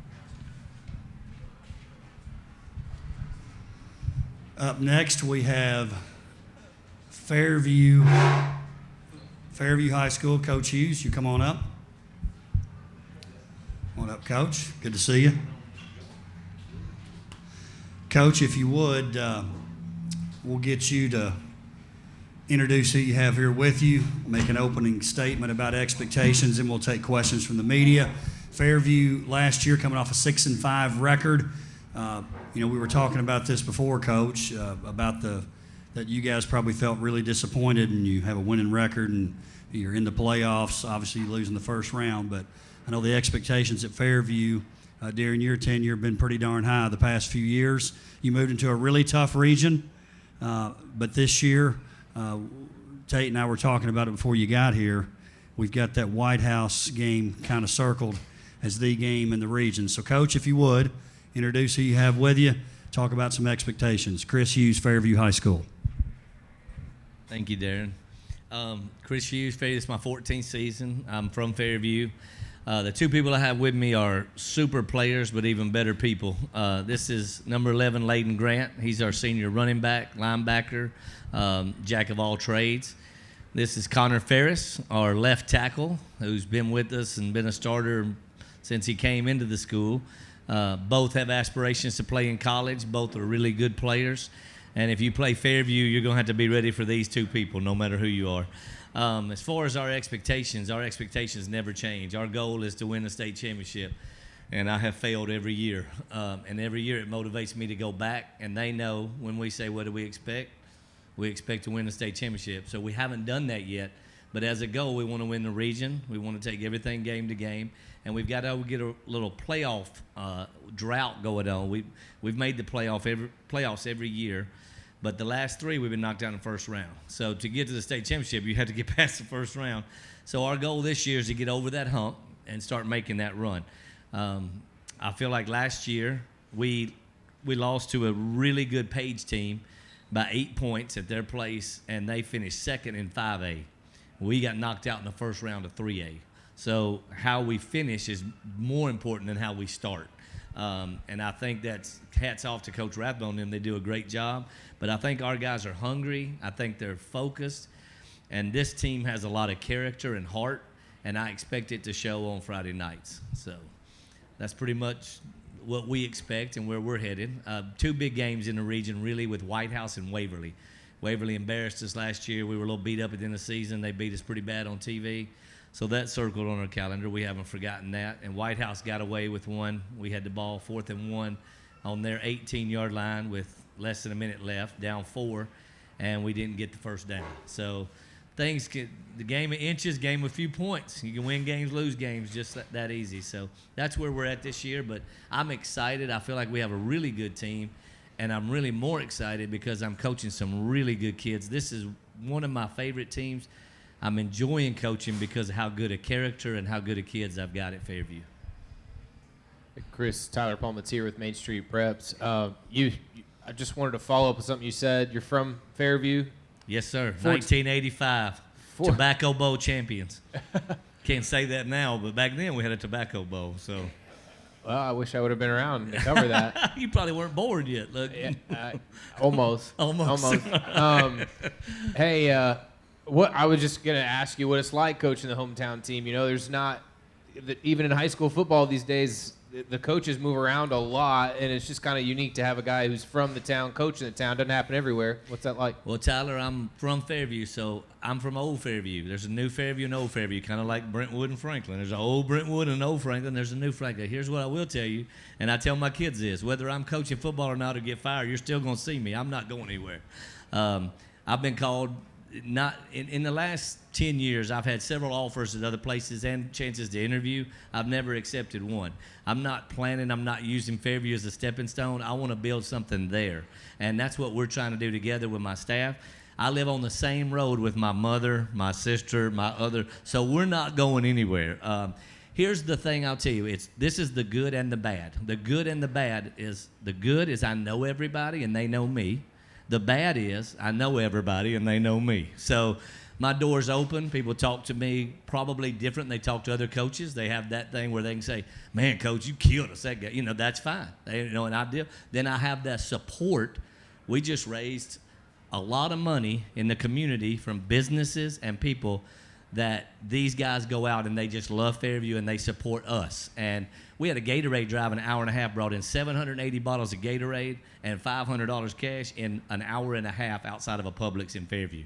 So I would say our support is different than other schools because in Fairview, the lights are out at most of the businesses on Friday and you can see them all there. So I love Fairview. It is the best secret in Williamson County. But we are a victim of growth like everyone else. The town looks different to me now than it did when I was a kid. But I absolutely love the black and gold, black and yellow, and live and die, eat and breathe Fairview Yellow Jackets. Okay.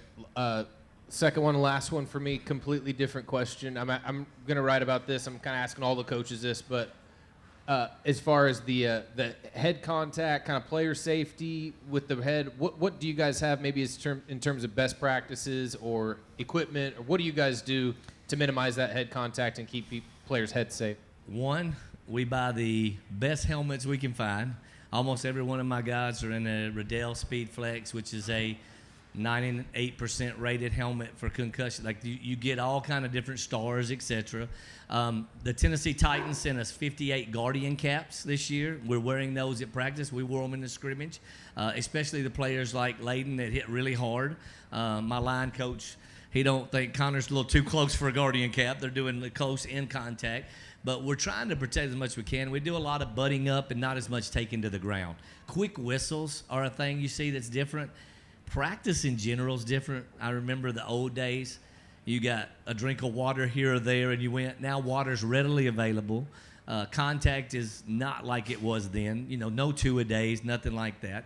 And what's weird is the times have changed, but old school coaches are still old school. So I have trouble controlling old school coaches that come onto my staff because they think they want to just hit like that. And I say, look, I show them it's 20 minutes of contact. There's no guaranteed winner. We play to the thud. Here's the I've got it on my phone. If you want to see the TWCAA guidelines, it spells it out.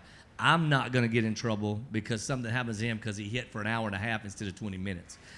Plus, if these guys go at it like they can at practice, I watched the Tennessee Titans practice, never took anybody to the ground, and it was a physical, really good football practice. Now, they don't know how to practice that way yet, but we wrap up and hold, and we don't take to the ground. We don't try to knock each other's heads off, and then we get into the game, and then it's a more physical type. And that is because on Fridays it's different.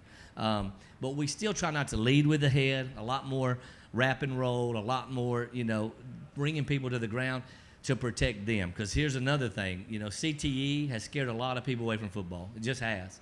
And I'm a big flag football guy. I don't want our whole game to go to flag football. So I like tackle football. I'm just not real good at it. But I think these guys are. And I want them to have a future. And a lot of moms that are raising their kids are kind of scared of it. So I think the helmets, the Guardian caps, the limited practice will help our sport keep evolving and growing because this is the greatest sport that you can play, in my opinion. Thanks, Tyler. Coach Dana McClendon, WAKM. First of all, thanks for bringing your players in jerseys, and thanks for bringing an offensive lineman. Love this guy. Right. So my question is, how do you get to the White House game, your homecoming game on September 30th? How do you get to that game? What needs to happen for your team to get to that game, for that game to be what you hope it is? First of all, coaches don't schedule homecomings, and it aggravates us. So let me just say that first. You don't want distractions in a huge region game like that. Plus, we have 2 home games right before that game. So homecoming doesn't make a lot of sense to me. Now, I've explained this. They don't care. This is the game they picked. But that game, I will say this. Homecoming games for us, we seem to play with more passion and intensity. So maybe it'll work into our favor. And if it doesn't work into our favor, then I can always say, well, he shouldn't have scheduled homecoming on that day. So then I can blame it on the administrator. It'll work that way too. But I think that we've had really good success at homecoming, and I don't think these guys are going to be distracted when the Blue Devils roll into Fairview. Coach Chris from 615 Preps, let's talk about the game before White House. You've got White House Heritage on a Thursday night, a region game. A lot of teams playing Thursday night games this year. What are your thoughts on Thursday nights? How do you prepare for them? And players can weigh in on it too. I'm going to drive a bus and be an official because you will have a job full-time wherever you want. They can't get enough of those. And that Thursday night game does not bother me. And I will tell you, it's a region game. And I was hoping when the TWCAA did this, they looked at that and always did a non-region game. Our whole region got scheduled on a Thursday. We play a region game. So I feel like it's the same for White House Heritage as it is for us. It's a short week. All you do is move up one day. You got to keep the kids' bodies a little fresher. But none of our region games are gimmies. So the White House Heritage game, we can't be looking to White House, and White House Heritage just got a new coach. Last year they were beating us at halftime, and the second half these 2 guys took the game over, literally, and just imposed their will on them. But we can't wait till halftime this year. So the question where is it going to be tough? It's going to be different. But I think we're headed to that. I'm be honest with you, Chris. I think in the next few years, if the officiating shortage doesn't improve, you're going to see 2 or 3 games. I wouldn't be surprised that half of our schedule be Thursday and half of it be Friday, because I'm willing to play on Thursday to get better officials, and I'm sure most people are. But we need to get some guys in trained and ready to go so that we can have that. And I'm not one to ever blame officials. I do believe I've had some bad ones and this and that. But if these guys do what they're supposed to do, it's not going to matter about the officials. It really not. If we don't fumble and we make tackles, then the officials can call whatever they need to call. So, but Thursday night's good with me. Gives us Friday off. Layden, Connor, this one's for both of y'all. Considering the disappointment of losing to Smith County in the first round last year, how hungry did it make you guys coming back for your senior years? I'd say super hungry. I've never won a playoff game before. I've lost every year in the first round, so I think we're really focused on winning that first playoff game and keep going to state, because that's our goal, like you said, to make it to state championship and win it.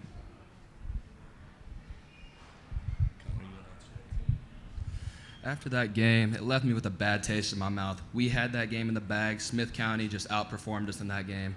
I feel like we should have won. Now, we're preparing for a state championship, but the first step is get past that first round of the playoffs. That has been the hump we've had to get over for the past 3-4 years, and I feel like we're going to get over it this year. I can't wait for it. Guys, Joe Williams with WAKM and the Herald. Questioner for you two.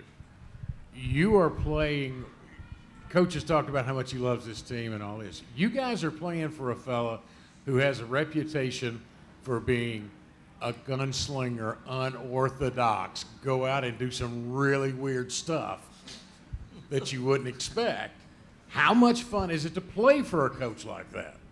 Yeah, it's really fun. It's fun to play against other teams that have no clue what's coming. They watch film, but a lot of things are different whenever we play them because, like you said, he just kind of does some crazy things. So I think it's really fun to play for him because it leaves a lot of teams like kind of stuck and not really knowing what to do.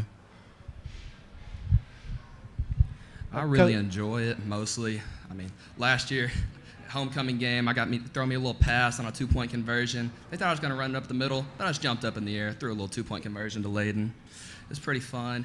You never know what you're going to expect. It's fun keeping them on their toes. I had Connor throw a Tebow pass. We call it Ferris wheel. His last name's Ferris. So at a tight end release, he ran in there like Tebow, jumped up and threw it. We got a 2-point conversion. It keeps big guys engaged. They're into it. I'm going to let y'all in. Y'all tell it it's not going to be against Paige, but this year, I don't know. Connor Ferris is a flag football quarterback, so he plays flag. So this year, we've got a tackle reverse pass coming, Joe. You're the first one I've told about this. Connor's going to throw a touchdown, but it's going to be a deep pass this time. We're going to let it go.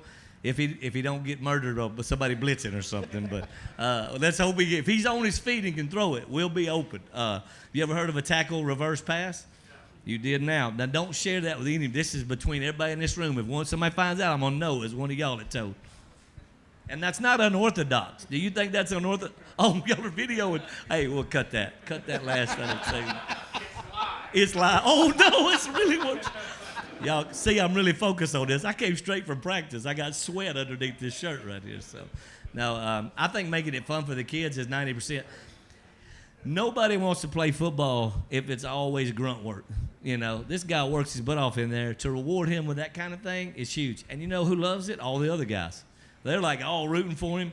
And he got smacked when he threw it, and they like that too. You know, they say, you get me smacked all the time. By the time you got it back. So, no, it's fun, and they are unorthodox. And sometimes in situations, I think doing that keeps everybody loose. And that's part of it too. We're putting a lot of pressure. Like, this is the first team I have that haven't won a playoff game, so they know because they're way too good to be sitting here this year with that kind of pressure. We need to perform, but I want them to go way beyond that. There's no reason we can't get to that quarterfinal against East Nashville and move on to that next one and keep working. It's attainable, and that's what I tell them. You've got to see it and believe it to achieve it, and we believe it. Like, I know they think we're going to win, and I do too. So, Coach Scott Burton, 615 Preps.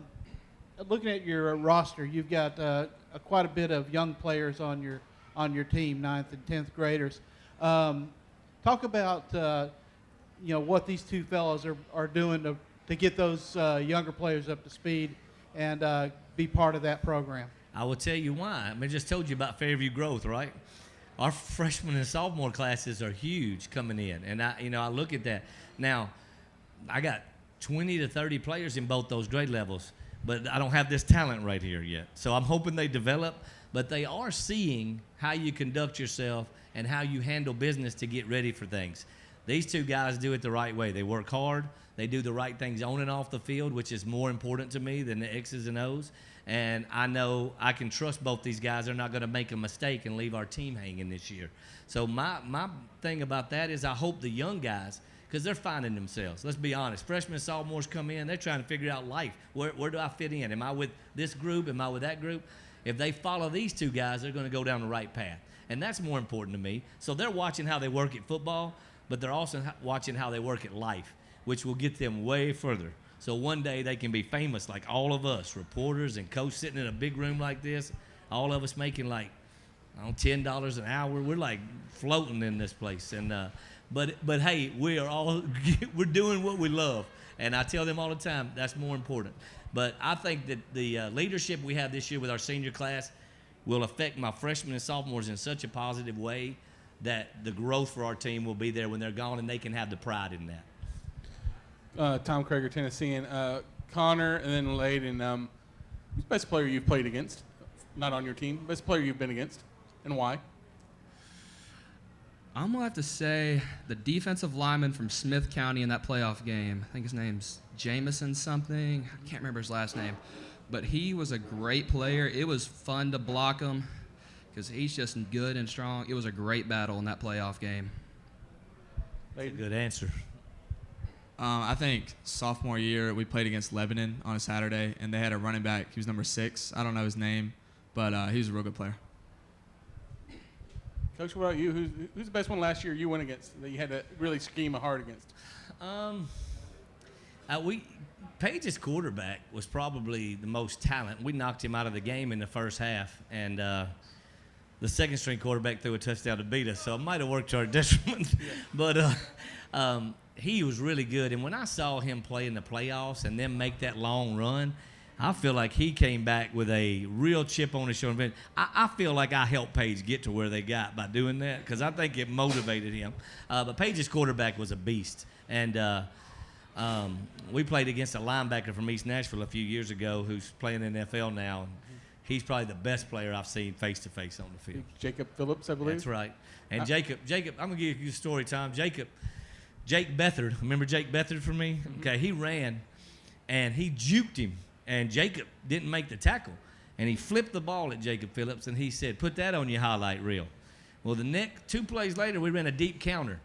He saw the guard pull, and he shot the gap. Jake got the ball, and he planted him about 15 yards back, and he helped him up, and he said, I'm going to put that one on there too, buddy.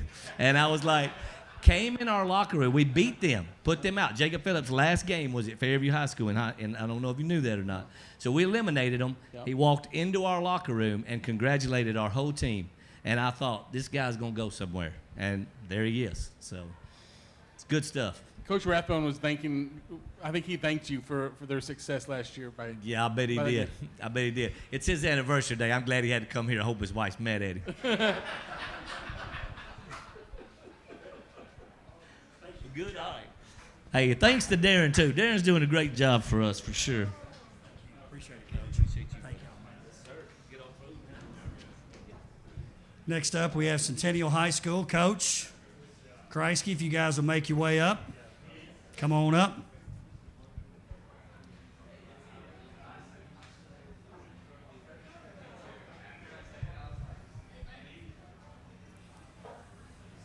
Good to see you.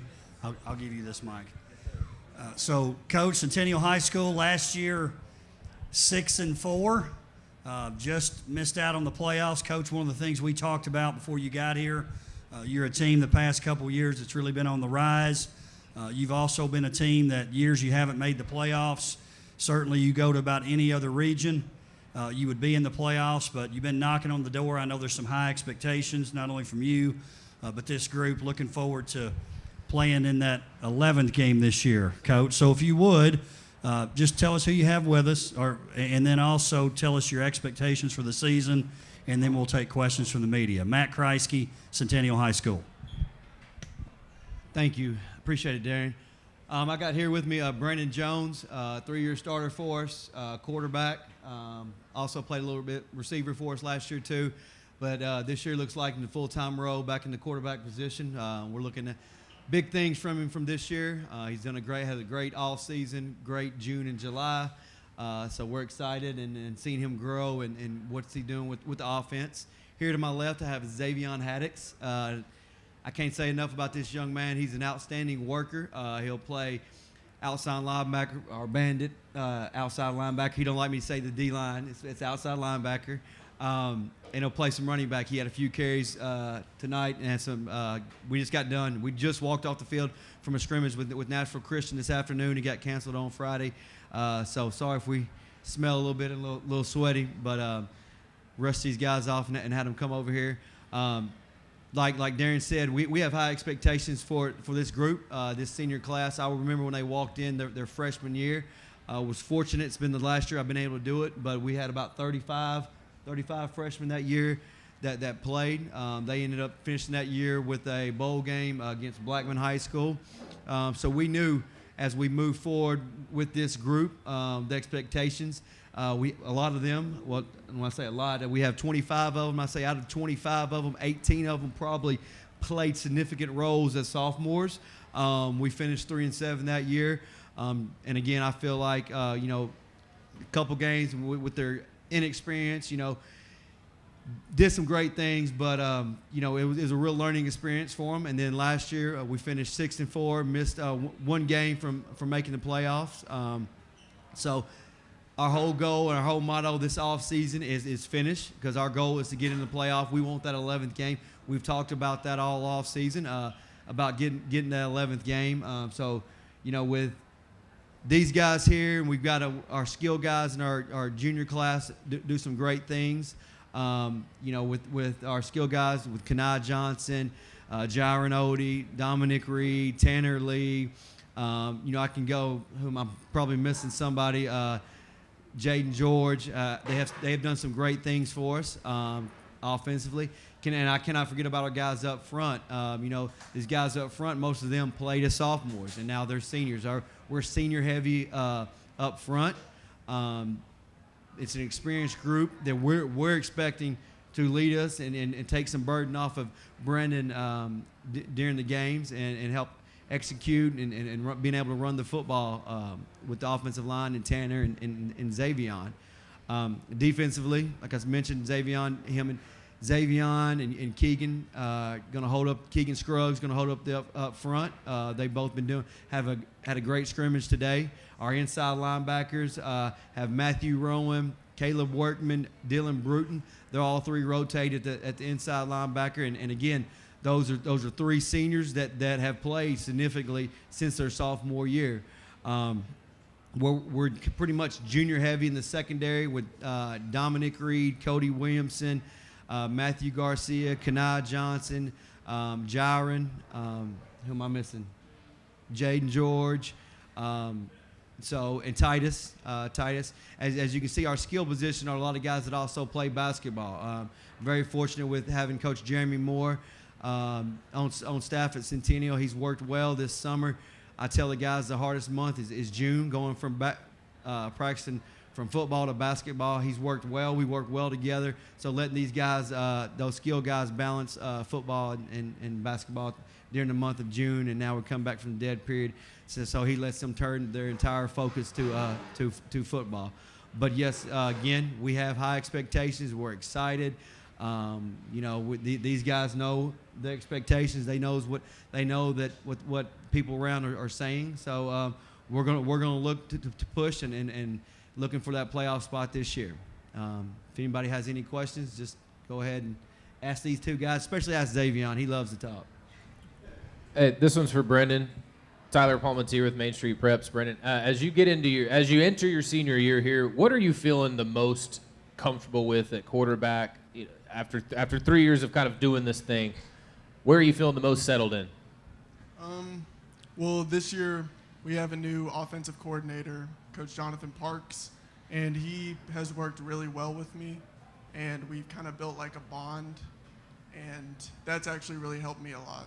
And it just makes us, like this year we have like a really close team. We're more of a family.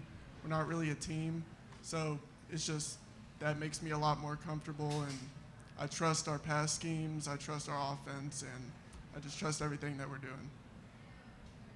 Brad DeShield, Dash to Sports, cover Independence football and Independence athletics. Guys, every time we play you guys, it seems like, we can see where it can be. I mean, you're athletic. We always have to be careful, and it's always a good game. I go back to 2 or 3 years ago, Coach, with Nate Cisco, and we call it the shootout. It was at 100 to 98 or something like that. I mean, just a bunch of points scored. I look at your schedule last year. 1 and 4 in the conference, but 6 and 4 overall. You schedule some of the teams that you scheduled aren't in our division, and those other 5 games are so important. Do you count that as building that momentum? Is that big for your team to get some of those games? Because some of those games are, let's face it, some of those you're expected to win, right?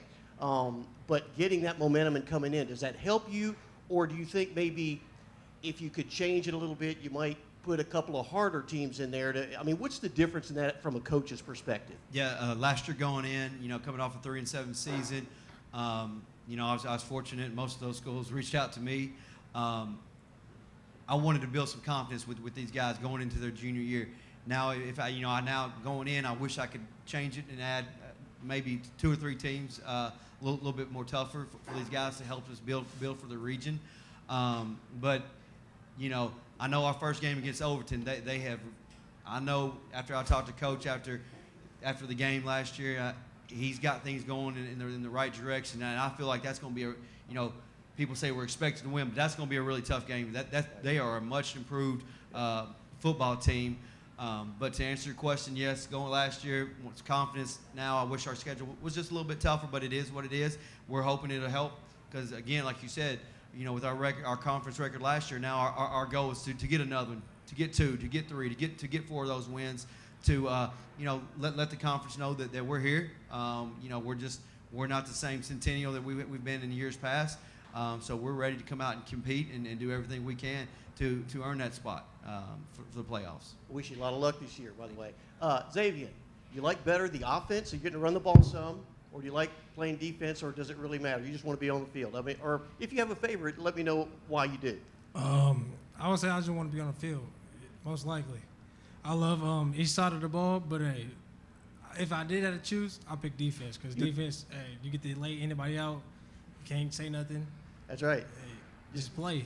Yeah, you just like to hit people. Go ahead and say it. I love it. Brandon, you're playing quarterback and then some other. You're a senior leader this year. I mean, you're the guy they're looking to take this team into the playoff spot. How much pressure does that put on you, and how are you handling that as a player? I think that I handle pressure pretty well to where, the most I can. And with all that pressure, there's a lot of responsibility. And I honestly just take pride in it because, I don't know, it just makes you feel good about yourself knowing that everyone's looking to you and that you have to lead a team. And I don't know, it excites me. I think motivates me more to do better. Tom Krager, Tennessean. Coach, probably the most intriguing question, the helmet color this year. It's already been a topic of discussion, the Carolina blue. What's the story behind that?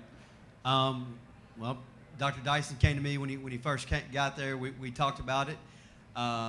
He asked me why I've never changed colors. I said, because when you order a helmet, it's just, I can always get the white ones just like that. Don't have to worry about sending it off to get paint. So after the season, we sat down and met again, and he said, what do you think about the Columbia blue? I said, I've already got it done. So the kids really wanted it. They've been asking for it. So I just finally said, let's go, and we do it. We put the Power Cats on there last week, so it looks really good. And it's something for the kids to get them something excited for, change it up a little bit. Nobody in our county is this Columbia blue color. And so, we're really excited, and we think it looks good and helping out our Columbia blue jerseys. So we're really excited, and I know that a lot of people in the community, especially our scrimmage tonight and seeing us this summer, have been really excited about the new helmet color. Coach, the phrase I keep hearing about Centennial football, and I've seen you guys on some 7-on-7, and you guys have looked impressive, but the phrase I keep hearing is Centennial is going to be sneaky good. What have you seen in your team in the preseason so far, in the offseason, that lets you believe that, hey, this team is ready to take that next step and and make a return to the playoffs? We've been in some 7-on-7s, and even today we've been in some. We had to overcome some adversity in certain situations. You know, and it's like these guys like those situations this year. They're up for the challenge, and they rally around each other. Come on, guys, we can do this. You know, where beforehand I feel like, you know, it might have been, oh no, here it goes again, and then the wheels start falling off. You know, we had go back to the Indy game. We had one bad with opening kickoff. They run it back. Well, then next play on defense, you know, we had a busted coverage. Boom. Then we had a fumble. It was like 3 things in a row. Well, I think these guys are ready to take that next step. Well, let's just don't all just freak out and go crazy when something bad happens. Let's stay calm. Let's stay together, and let's move on to the next play. Another thing that I've kind of preached. We've got to move. Play the next play. We can't worry about that play. Can't get all mad and upset. Let's move to the next play.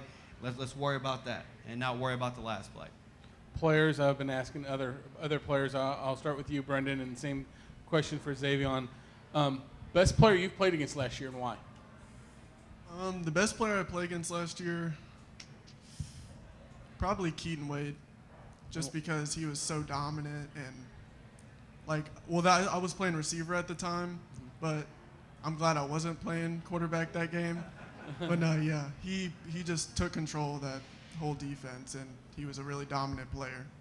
Xavion? I'll probably say Chris Parsons.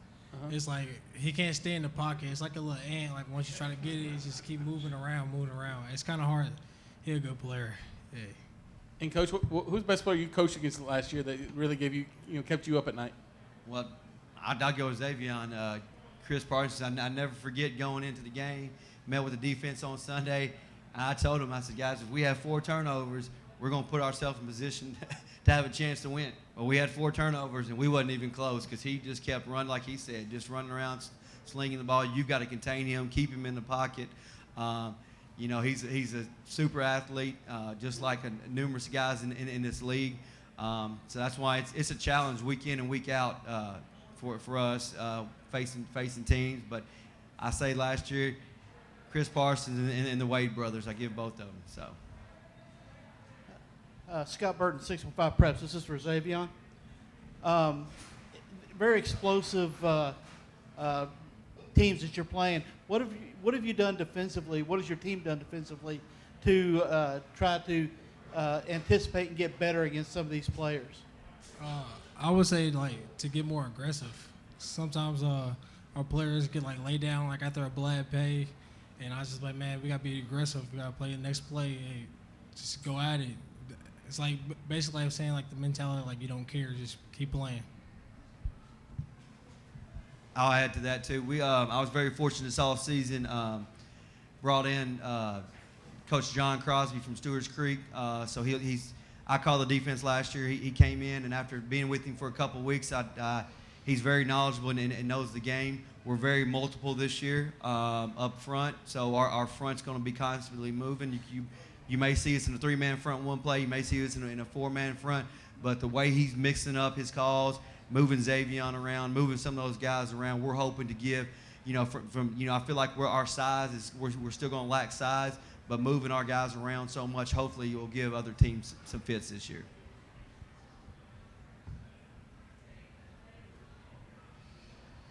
Two quick questions. First off, Coach, last year and the year before, there were times when it seemed like your offense was interchangeable. You had a dozen different cogs that could go in and play any position, and they might change play to play. Sounds like you're kind of settling in on a plan. You've got people that you want where you want them. Yes, sir. We feel this year those guys at those key positions at all the receiver spot, and Tanner broke a big run today at against Nashville Christians, and so we feel like we have guys this year that I feel like in my first couple of years that anytime they touch the ball that they can score a touchdown.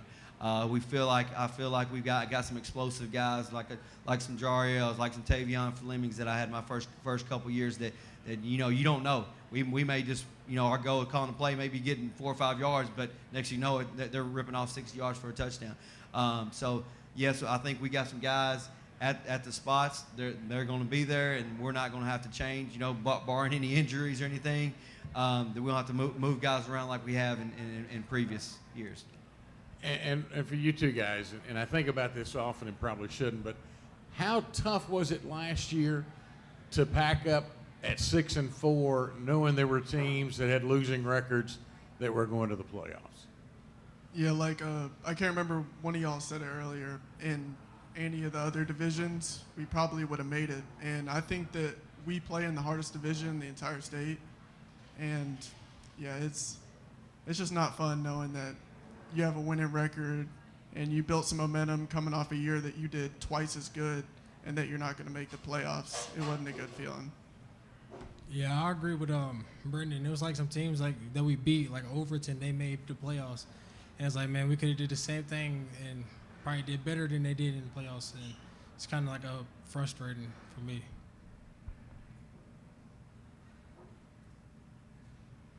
Coach, Thursday Night Lights, what's your thoughts on the Thursday games this year, and do you have any ones? Yes, we're playing Antioch on Thursday night, moved to September 8th.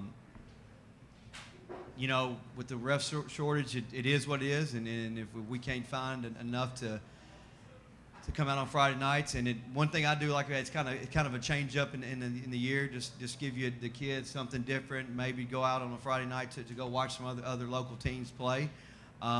You know, when I was at Oakland with McDaniel, he'd always seemed like he'd always schedule at least one Thursday night game that we would play. So I've been used to it since I've been coaching and been around. So it's just an adjustment. Both teams have to do it.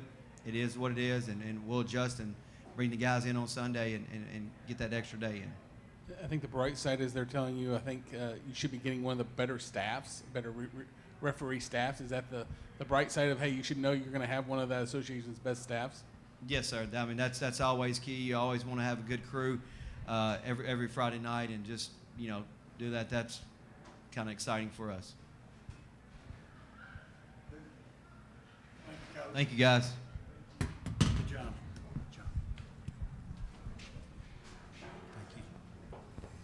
Thank you to Coach Kreisky. Next up, we have Independence High School. Coach Stidham, if you guys will make your way up here.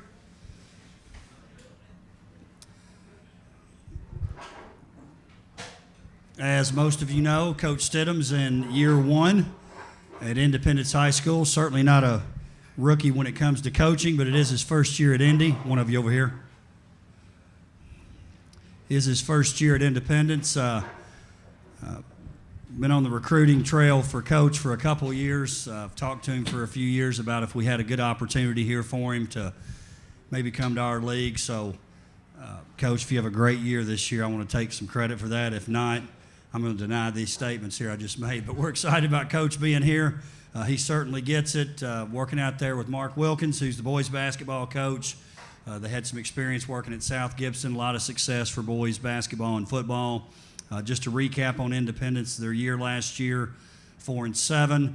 They lose to Collierville in the first round of the playoffs. Coach, if you would, introduce who you have here with you. Give us some expectations for the season, then we'll take questions. Scott Stidham, Independence High School. Thanks, Coach. Thank you very much for having us, Coach Joins. First of all, we've got Trey Hartwell, who's a running back for us, and also we'll play some outside linebacker. Then Ben Miller is our center that brought with us two great representatives of our program. But we're excited to be here and feel really blessed to be in Williamson County at Independence High School with great administration, and excited about our coaching staff that we have in place, and just a lot of great young men in our program that are working really hard, and excited about what's coming up starting on August 19th. We got a lot of work to do before then, but each day they show up and have worked really well, and we're excited to see what we can do playing against some really good football teams around here.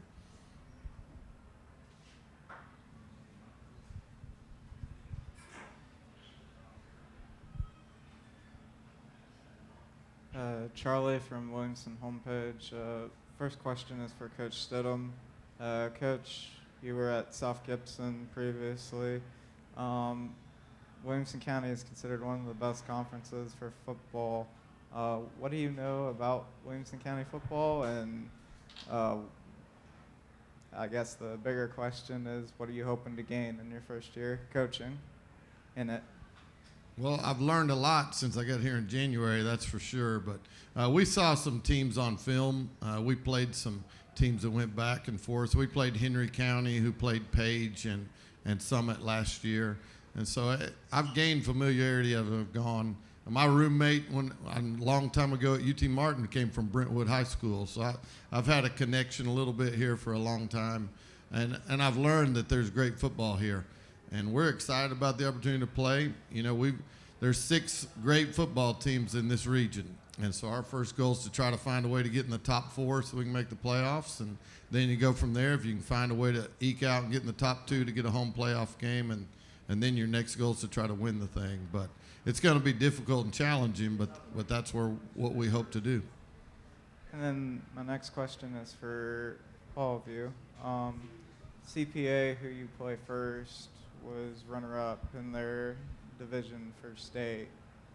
How awesome is it to start the season playing a really tough opponent, and what do you learn from those kind of games? I think it's a good wake-up call for us and a good challenge for us just to see how we'll be throughout the season. I think if we compete with them, we'll compete with everybody, to be honest. Yeah, we just think that to be the best, we have to beat the best teams. So we're excited to match up against such good teams throughout the year, including CPA.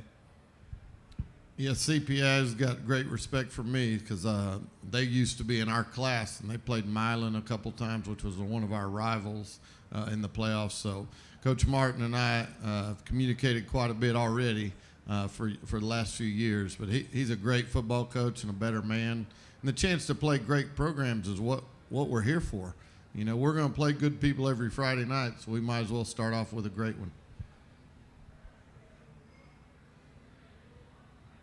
Joe Spears with Tennessee. And Trey, you've played with a different starting quarterback every year in high school. How's Cody different from those other guys you've played with? Cody is a great talent. Jackson and Joe, they were really good too.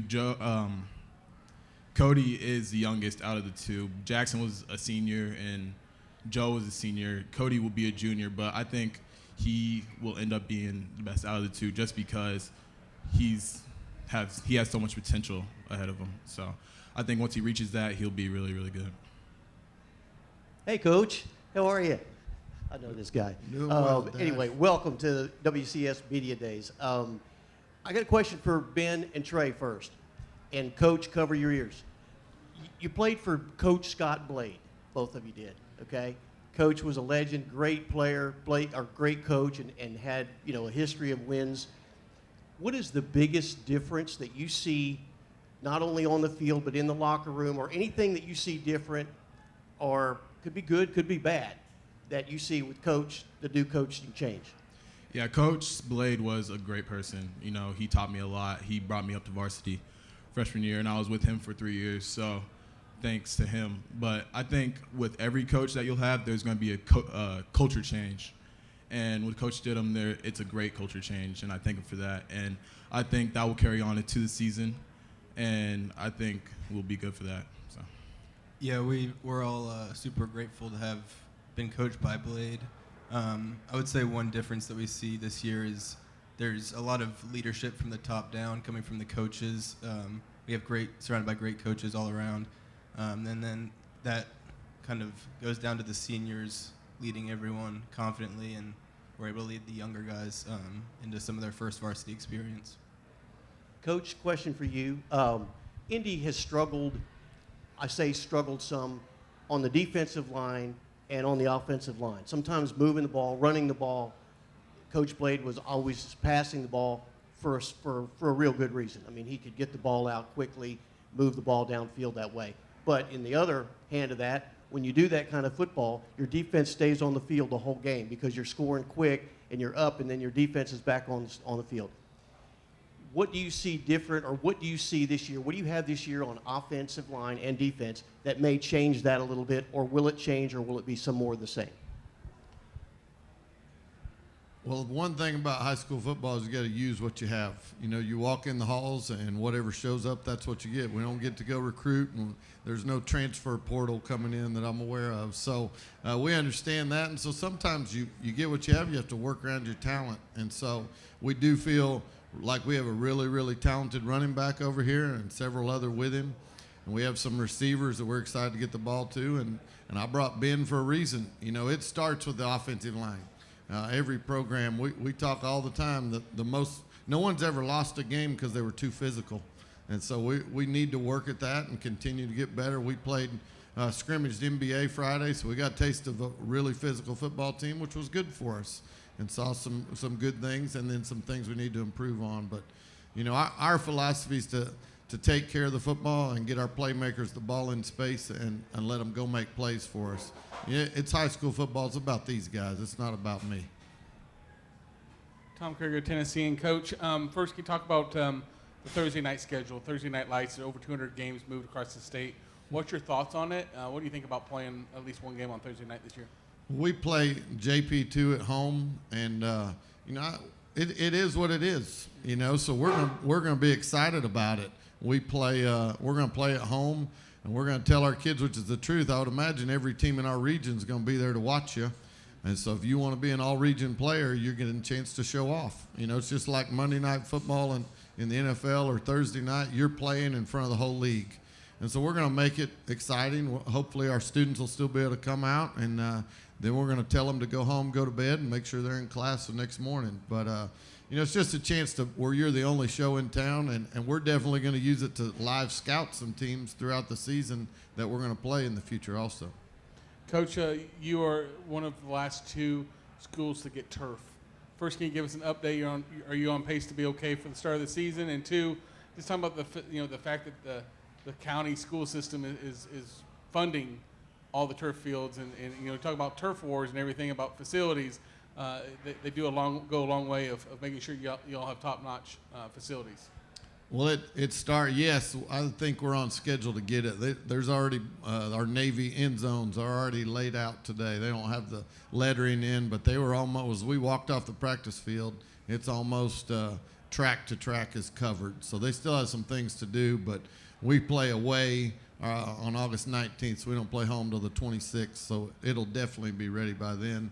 And to be in a district like, a school district like this, that promotes and does what's best for the kids and gives them great athletic facilities, something that not everyone gets. And we understand we're blessed. And we talk to the kids all the time about understand how blessed you are. You know, don't just take for granted what you have. Not everybody gets the things. We have a parent group that feeds us every Friday, and it's ridiculous how they take care of us. So we talk a lot about just appreciate what you have, that grace is getting something you don't deserve. And, man, we don't deserve this turf, but we sure are excited to have it. Players, been asking different players, to start with you, Trey. The toughest player you played against last year and why? And the same thing for you, Ben. Toughest player? Yeah, toughest player you played against last year. There's a lot of tough players, to be honest, last year. But Chris Parson is one of them. I mean, he's a great talent. There he is right there. And, you know, it's a blessing to play against him and just to compete with any team in the region and any team that we play. But there's a lot of talented players out there, and I'm just excited to be playing against them. Ben? Yeah, so I think of the Wade brothers right away, and we're lucky that they're out of here now on the way to Kentucky. But, yeah, they're super talented, and, yeah, we're in our region, we are surrounded by a lot of super talented teams all around. And, Coach, just curious, you weren't around here, but who was the toughest player last year you coached against last year at South Gibson? Probably we played Lausanne, and they had a receiver. I don't remember any kids' names, but I remember he was number 19 going to Memphis, played outside linebacker receiver, and he was a man. And so, yeah, I believe last year I counted up at South Gibson. We played Haywood, who had a returner that was at Arkansas. Milan had a receiver at Arkansas. We played 19 FCS or FBS kids last year. So we saw some good teams. It's just a whole new level now that we're here. Hey, Trey, Tyler Palmateer with Main Street Preps. It seems like you've been around. You've kind of always been making some noise, but you're maybe one of the least talked about, maybe, or lesser talked about prospects. You're kind of under the radar a little bit, and I just didn't know, have you been able to, do you draw any motivation from that as you go into your senior year trying to make more noise and maybe figure out where you're going to go after? Yeah, that definitely gives me a chip on my shoulder. You know, I'm thankful for everything I have right now, but I think that just drives me, and now, you know, give off that energy to the team that we all have something to prove. And me having something to prove, that will give me an edge on my game. So, what's something that you wanted to get better at or improve upon going into this season? I think being a leader for the team. You know, I think my last 3 seasons at Indy, I haven't really been that vocal point in the team. So me improving, being a leader, and just an all-around player on the field, I think that's going to be what's best for me and for the team. So. Yeah. Scott, I'm asking all the coaches this. The head and concussion thing in football will probably always be a talking point, but the last couple of years, so much focus has been on health from a different perspective. What is maybe one of your practices as a coach in terms of head safety? What do you like to do to ensure kids are safe? And as a second part of that question, have you noticed that this problem has gotten any better, or that this issue, have you noticed maybe less severe head injuries or anything in the last few years since it's come into the focus? Well, the first thing we've done is we asked our touchdown club bought guardian caps for every kid in our program. Our kicker wears a guardian cap, and he doesn't hit anybody. Our quarterback, everybody. And those, if you watch NFL training camp right now, all of the linemen and linebackers have to wear them. And so they're just the cover on the shell. So that helps. And I think it also, it's not perfect. It's not going to prevent everything, but it allows an extra layer of safety for them. So that's number one. But we've also changed the way we tackle the last few years. We keep our head out of contact. It's a USA football promotion. It started with the Seattle Seahawks. And so you used to, when I played football, you got your head across and put your nose on the football is how they taught you to tackle. Well, now we talk about tackling with our near shoulder. And so, number one, it's safer because it keeps your head out of the contact. But the thing I think that the football's also evolved, and it's a game of space. And so it allows us to be better open field tacklers because of our leverage tackling that we're doing. And so it's something we spend a lot of time teaching tackling. We don't just line up. You know, I've been on staffs that the first day you warm up and it's Oklahoma drill for an hour. Well, we're not teaching it. We're going to teach the kids how to do it properly, the best we can to avoid injury. And sometimes it happens, but we're doing everything we can to make the game safer because there's so many great life lessons these kids learn from playing it. Last one. Ty Lockwood's a guy that last year didn't quite have as productive as a season as he did the year before. Without telling us every one of your secrets, how can you get him involved and make sure that he's a weapon for you? Well, he's one. When I interviewed for this job, I knew several kids' names, not many of them, and he's one I knew. You know, it wasn't hard to check Twitter and find his name. And so I remember asking, we ran the triple option at South Gibson because it fit our personnel. We're not running that here. And the first they asked me about my offensive philosophy, I said, well, number one, if you got a tight end like that, we're going to get him the ball somehow. And so we're going to, our offensive coordinator is Coach Jeff Parker. I was at Tennessee State several years ago before he came to Independence. A great offensive mind, a better person that loves kids. But he has done a great job. He moves kids around, and they line up. He lines up a lot of different places, and so will Ty and all of our receivers, just so hopefully they don't know where he is, and he's someone that they have to know where he is every play. But also, we feel like we can put 5 guys out there, whether it's running back or whatever our personnel is, that can all do great things with the ball in their hand. Coach, was that the most often question you got? Is are you going to run the triple option at Independence? Because I think that is the one thing I kept hearing about you. Is he going to run the triple option? Well, I was asking a lot, and I think I remember meeting the team in December when Dr. Patton had me up, and we talked about relationships and character and all those things, and it all sounded good, and they wanted to know what offense we're going to run. And I told them then, and I believe it now, I don't have an offense. It's not my offense. We're going to run our offense, what fits our personnel. So, yeah, I got to ask a lot, and we're going to find a way, hopefully, to get our playmakers the ball and let them go.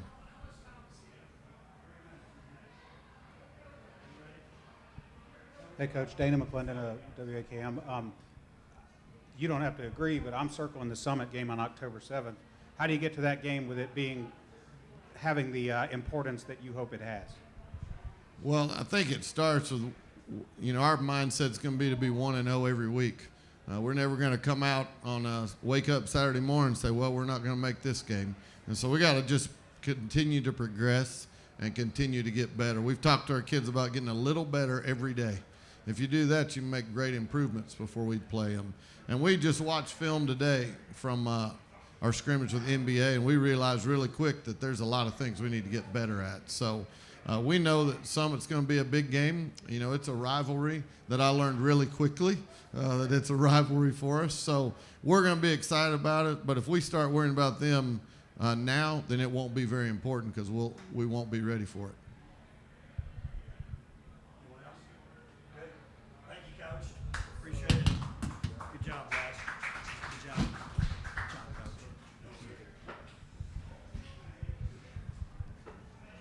Thank you to Coach Stidham and Independence. We've got Coach Derrick and Nolensville High School. If you guys will make your way up to the stage. Nolensville last year, with a move up to 5A, they finish 5-7.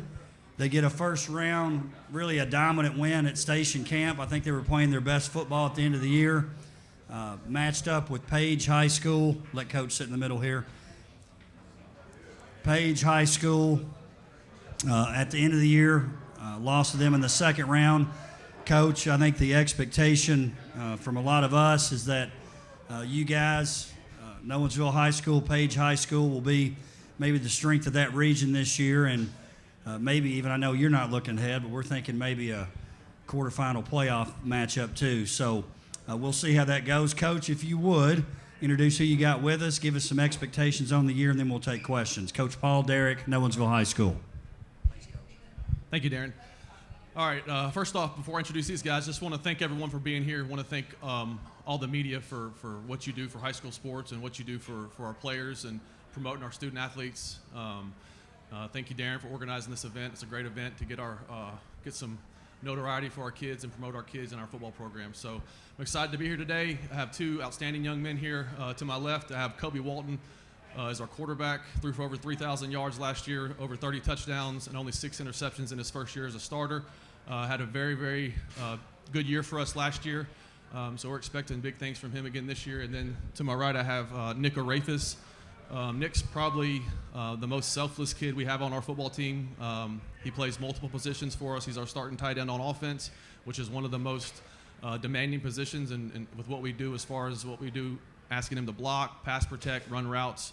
He has to know a lot. And then on defense, he's played both inside and outside linebacker for us, and he's also our long snapper. So excited to have these two young men here with me tonight. Just to kind of piggyback off of Darren's introduction, last year was kind of a disappointing year for us. Finished the season 5-7, and then lost to Paige in the second round. So even though we made it to the second round of the playoffs, I think if you asked our players, they would say that we did not meet the expectation that we have at our place. So we're excited about this year. I think our players are excited about it. I think they're hungry. We've had a very good off season, going back to the winter workouts in the morning, continuing all the way through spring practice and then summer workouts, and now here we are only a few weeks away from week one. So I'm excited about this year. I'm excited about our football team. Darren mentioned some expectations. We have expectations at our place that we place on ourselves. We don't really worry about what other people think or predictions or anything like that. I think our kids understand that you got to go out each week and you got to prove it, you got to earn it.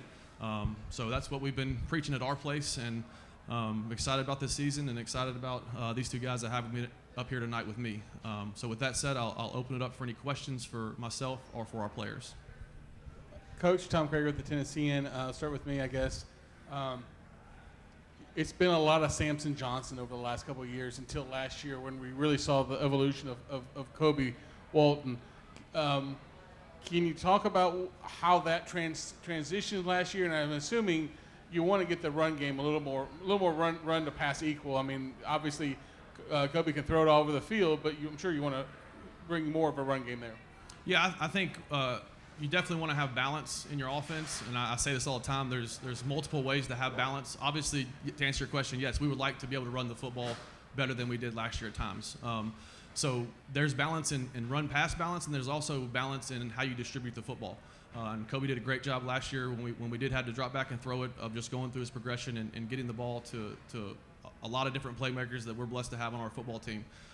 So yes, we definitely want to have placed an emphasis on running the football. We want to make sure we get that going, because you're going to have to be able to run the football when you need to, especially in nasty weather or cold weather late in the season. But at the same time, I think Kobe proved last year that if we got to drop back and throw it, that he can make good decisions and make some plays for us. Coach, with that said, my understanding is maybe Samson may be able to maybe help you guys also as a receiver, maybe in the slot and stuff. Is that something you're looking at and see what he can do outside of just being in the backfield running the football? Yeah, so with Samson, as a freshman, he kind of split carries or whatever, kind of eased him in there, and then his sophomore year, he really became kind of the feature back. And Samson's worked extremely hard on his ball skills. I know Kobe and him have, along with the other guys, have worked on their timing and everything like that. So he's shown us that he has the ability to run good routes and to catch the football. And then we have a junior coming up, Zion Tamaska, at tailback, who's really stepped up. So we felt like trying to get our best people on the field was Zion at tailback, and then be able to put Samson in the slot. And you guys know that if you give Samson the ball in space, he's a natural runner, great vision. He's going to make plays for you. So we're just trying to, I guess, evolve our offense a little bit, and at the same time kind of showcase Samson's ability to catch the football.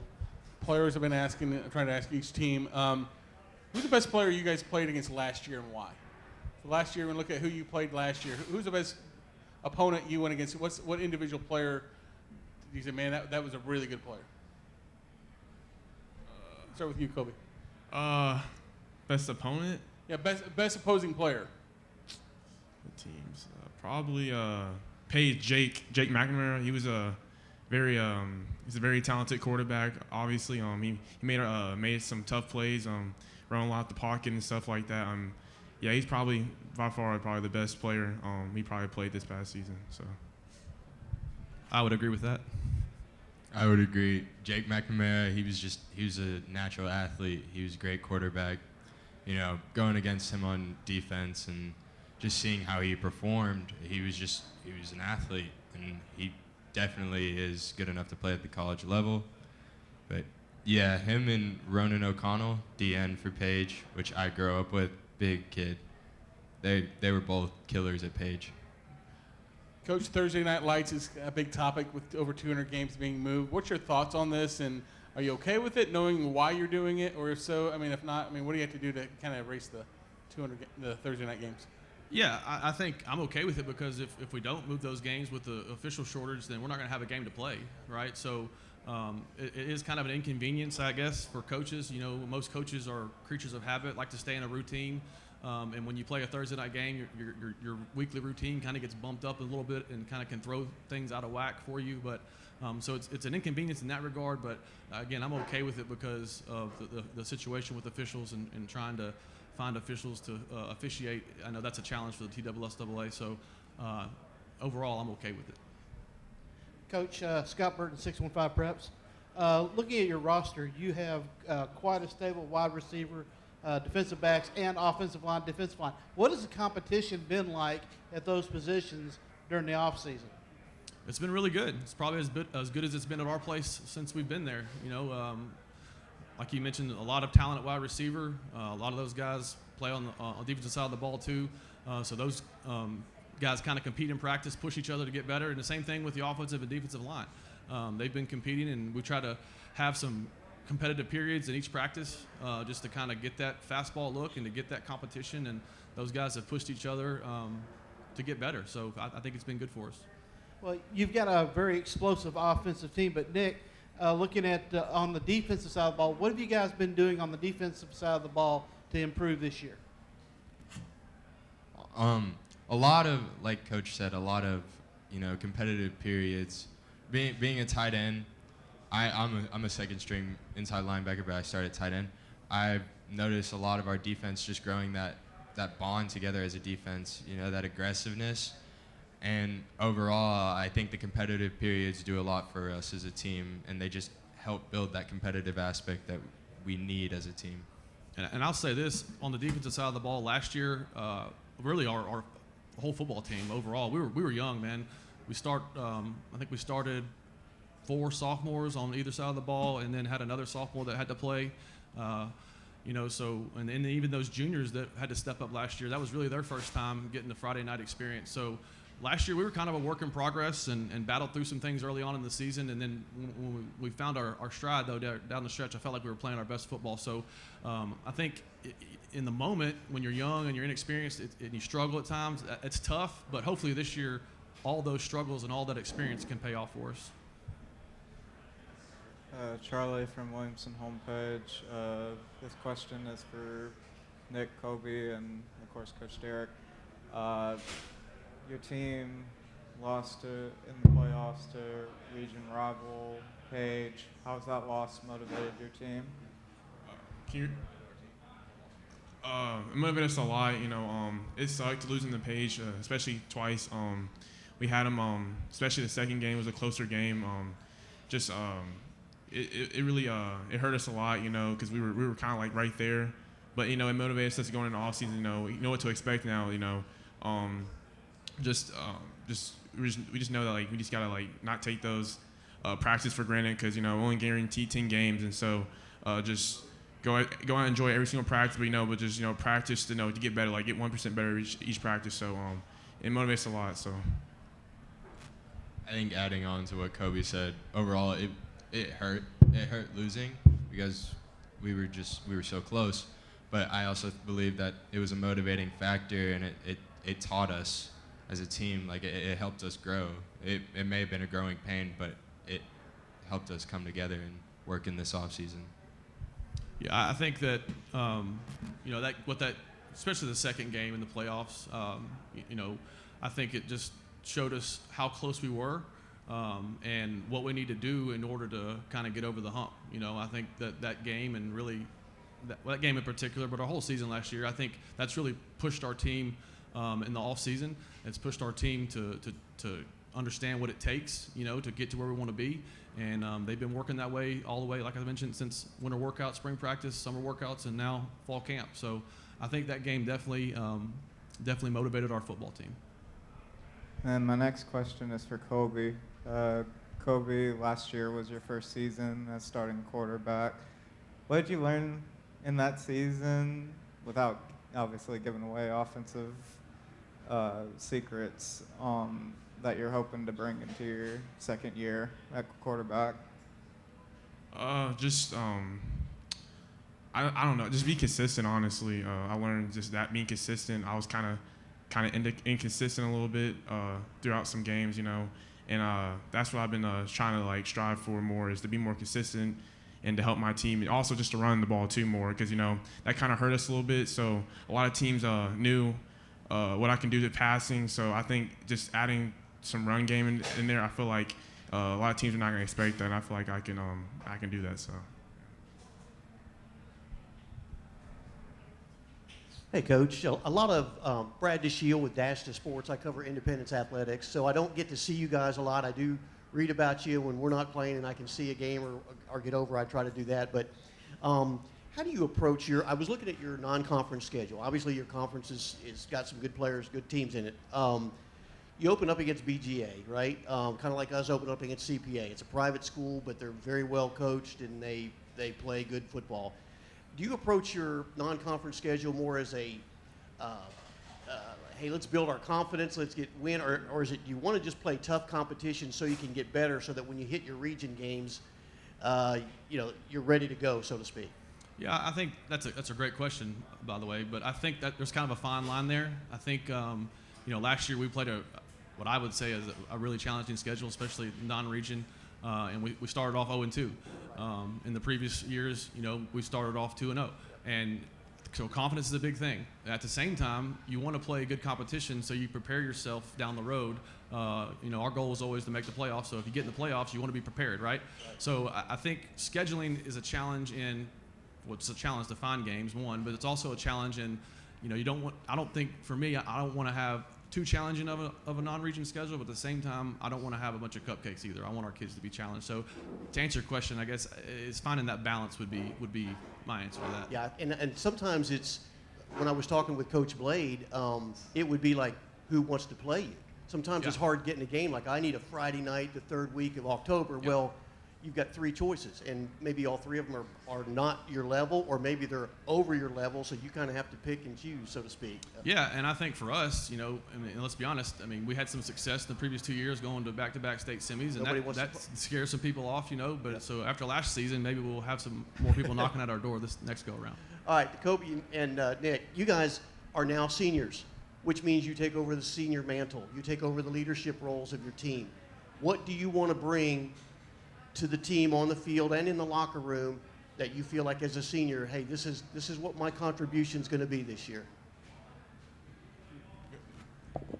Well, Kobe and I talked about it earlier, and honestly, we want, and Coach highlights it a lot, when adversity strikes, what are we going to do? And are we going to hide from it, or are we going to, just face it? And I really believe that another thing Coach talks about is team over me. So overall, I feel like as a leader, I need to work on, and when it happens in the game and when adversity strikes, I don't tell my teammates what to do. I help my teammates with what they need to do and what I need to do as my job. Basically, I don't know what Nick said, just picking up my teammates, when something doesn't go our way, don't put your head down, keep your head up. We got more games to play, and there's still minutes left in the ball game, so just building everybody, building each other up, just encouraging everybody. I feel like that's gonna, help bring the best out of everybody too, and keeping people accountable too. So. Tyler Palmateer with Main Street Preps. Completely out of left field with this question here, but in the last, 5-10 years since football has really shifted its focus to making sure that it's safer for players' heads than their brains, whether it's tackling the right way or guardian caps or anything like that. Have you, as a coach, noticed that issue specifically has sort of maybe gotten better? Are you noticing maybe that? What maybe benefits are you noticing? Are you noticing maybe less severe, concussions during the year, or less at all, or just what's your feedback? Well, I think awareness. More people are bringing light to that subject and being aware of how to block and tackle the proper way. To take care of your head. Your body and your head only has so many hits in it. So for us, number one, what we try to do is when we teach tackling, everything is a progression. We're not just going to go out there and go full speed live. We're going to start on bags. We're going to start on close proximity, and then we're always preaching to keep your head out of the tackle. Everybody's familiar with that Seattle Seahawk hawk tackle or rugby tackle. That's what we teach at our place. But I think number one is placing an emphasis on it. And then how do you teach it? And then, we do a lot of tackling on bags, tackling wheels, that sort of thing, just so we're not banging each other a lot. Kind of save that for those competitive periods. And then when we do get in those competitive periods, we don't ever tackle to the ground. Everything's thud, which means everybody's staying up. You're gonna thud up and run your feet and stop on the whistle. And then the other aspect of that is I blow the whistle at practice, so a lot of times I'll give a quick whistle. If I see something coming that I think is about to be a big collision, I may blow the whistle right then and there to try to prevent that. So, again, I think just how you teach it, how you practice it, and just being smart when you get in those competitive periods. Yeah. No, it's been good. Now, it didn't work very good on Friday night against East Nashville. We didn't tackle very well, but that was just typical first scrimmage stuff, There's no substitute for that, and that's why you have scrimmages, right? Because you're not really going to get those live reps in practice because, number one, you want to take care of your kids and you want to get everybody to week one. But, yeah, I think the stuff that we're doing has been working well.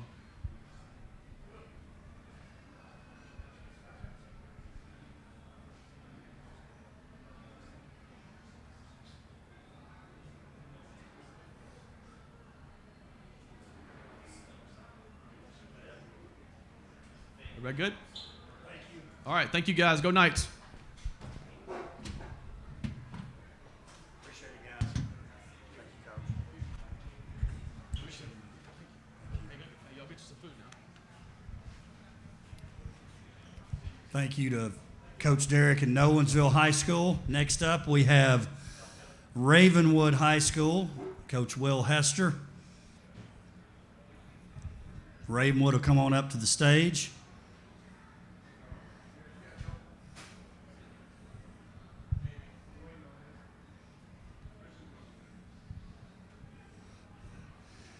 Ravenwood last year, did y'all get Coach? Yeah, he's on. Okay.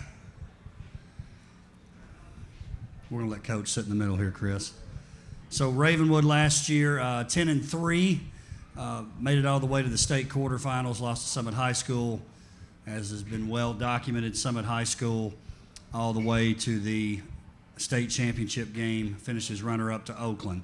So Coach Will Hester and Ravenwood, Coach, if you would, when you come up, we'll let Coach sit in the middle. Coach is going to introduce who he's got here with him. He's going to give some expectations for the season. Then he'll take questions. Coach Will Hester, Ravenwood High School. Thanks, Coach. First off, thanks for having us. To my right here is Drake Stallingworth, inside linebacker, punter, special team guru. To my left, what's your name? My name is Chris Parson. Chris Parson, no S, make sure. But no, expectations for the season, are what they are, right? Any time that you've had a little success, people expect the best of you. And, you want to be places where the expectations are high and people, look at you as a team that, everybody's kind of gunning for. And we're at the point with our program at this point now that, everybody kind of circles our game on their schedule, and we're going to get everybody's best effort. So we kind of, we don't hide from it. We talk about it as a team. We talk about it as a program, kind of being the hunted instead of being able to hunt. So, we got to find a way to bring our effort up each and every week, no matter who the opponent is, because we're going to get their best effort. So excited about the year. Obviously, we returned a bunch of guys. I think we returned 6 guys on each side of the ball. So excited to see where the season takes us.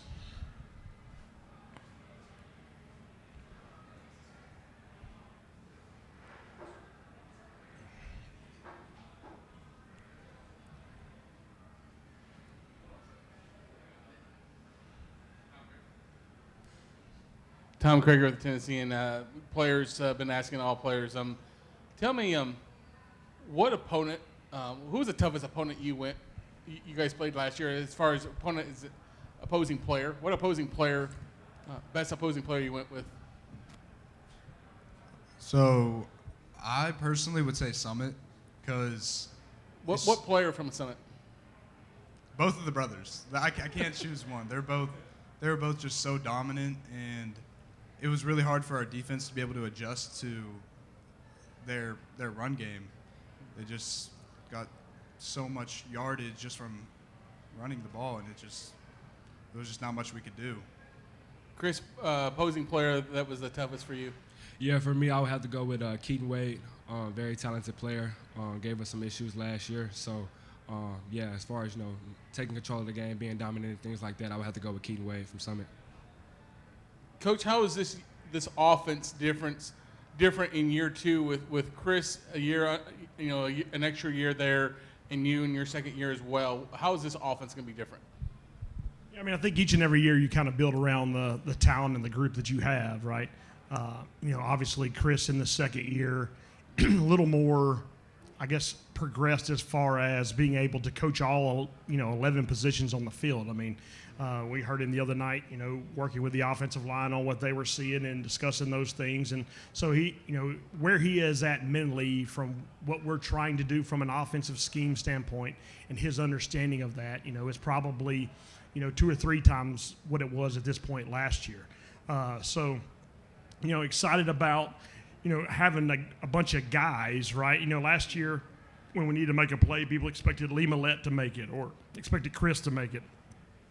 I think with our receiving core this year, we have a bunch of guys who are all stepping up and making plays, and it almost makes it a little more difficult, right? As opposed to knowing we're going to try to force the ball to Lee maybe, we're going to spread around to the group that, Chris has deemed the ninjas.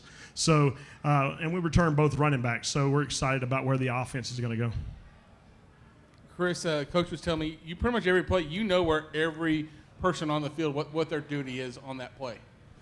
How do you know that? Is it just a matter of just lots and lots of film, or how do you learn all that for every play, what every position is doing? Well, it starts with the film, watching a lot of film, going over plays with our offensive coordinator, Coach Duncan, and things like that. I remember when I first got to Ravenwood last year when I transferred in, my first time meeting Coach Hester, we had a conversation, and he told me to drop, some of my favorite concepts. Some of those concepts that I ended up drawing up that day, they're in the playbook now. So just getting really familiar with the offense, getting comfortable and things like that. I've grown a lot since last year. Spent a lot of time, just watching film this offseason, just trying to build a chemistry with the new wide receivers and things like that. So when you put all of that together, that goes into me, having a better understanding of the playbook this year, knowing where everyone needs to be. Coach, I think gave you a lot of credit the other day when I talked to him, is that your recruitment is back open, but you're not allowing that to be a distraction with the season coming up. Can you talk about why you're making sure that, you went to Vanderbilt Friday, you went during the day, and you were ready to scrimmage at 5:30, 6 o'clock? Well, my main goal, my ultimate goal for the season is to win state. That's my main focus. The recruiting stuff, that's kind of, personal for me and things like that. But I know what I need to be for this team. And, I'm going to be present every day. I'm going to do my best. I'm going to try to be the best leader I can be, help anyone who needs help and things like that. So I understand what it takes to get to the state championship game. And I believe in our team this year. So my main goal is just, focus on whatever I can do to help my team. Coach, we've talked, there seems to be not a clear favorite in 6A this year. As far as the last couple of years, we could say Oakland's the favorite to win. Whereas this year, I think you are one of 5, 6 teams that you got to think that, hey, y'all could make it all the way to Chattanooga. How much, as a coach, do you feel like, hey, this is a year where there's no one's really going to say this is the team, everyone's playing for second behind this team. Does that, I guess in 6A maybe we needed a breath of fresh air of not having a clear number one. Yeah, I think it's good for the game, right? Good for Middle Tennessee football, for the state of football, I guess, is so that each game is going to have that much more meaning, and there's going to be a little bit more excitement, a little bit more hype against those games. We're excited about our schedule. Super tough, right? Opening up with NBA on Friday night, and then we play a Thursday night game directly after that against BGA, and then Franklin, and then Oakland, the 4th game of the year, followed closely by Brentwood. So we kind of run the gauntlet to start the season. Then the back end of the season, we got all of our league stuff, and you throw Hendersonville in and JP2 with Kenny and those guys. So we're excited that every single Friday night our guys are going to play a memorable football game. There's not many teams in the state that can say all 10 weeks we have a chance to go out and compete against a team that can beat us. And there's a lot of teams, that call themselves good football teams that can't say that. They may have a game that's, kind of an off week or whatever. I truly believe that we could lose each and every Friday night that we step out there with the quality of schedule that we have. Coaches, Brad DeShiel with Dash to Sports Network. I cover Independence football, and good luck this year to you guys. I want to say a great year last year, too, by the way. And, Coach, this is a question directed at you.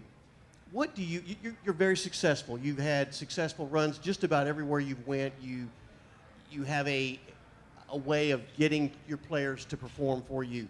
Is there anything each year that you come in that you try to bring something new, like to kind of up your game, so to speak? Coaches, every year, okay, this is how I do it, blah, blah, blah, this is my thing. Is there anything that you could give us a little secret, say, no, you know what, I always try to look for something, anything like that you could share with us as a coach? Well, I think if you're not adapting, then you're going to get left behind. I would think that, you look at the great coaches over time in the collegiate ranks, right? And, Coach Saban's kind of been the one to keep his longevity there. And I think if anybody, he's been the one to adapt the most.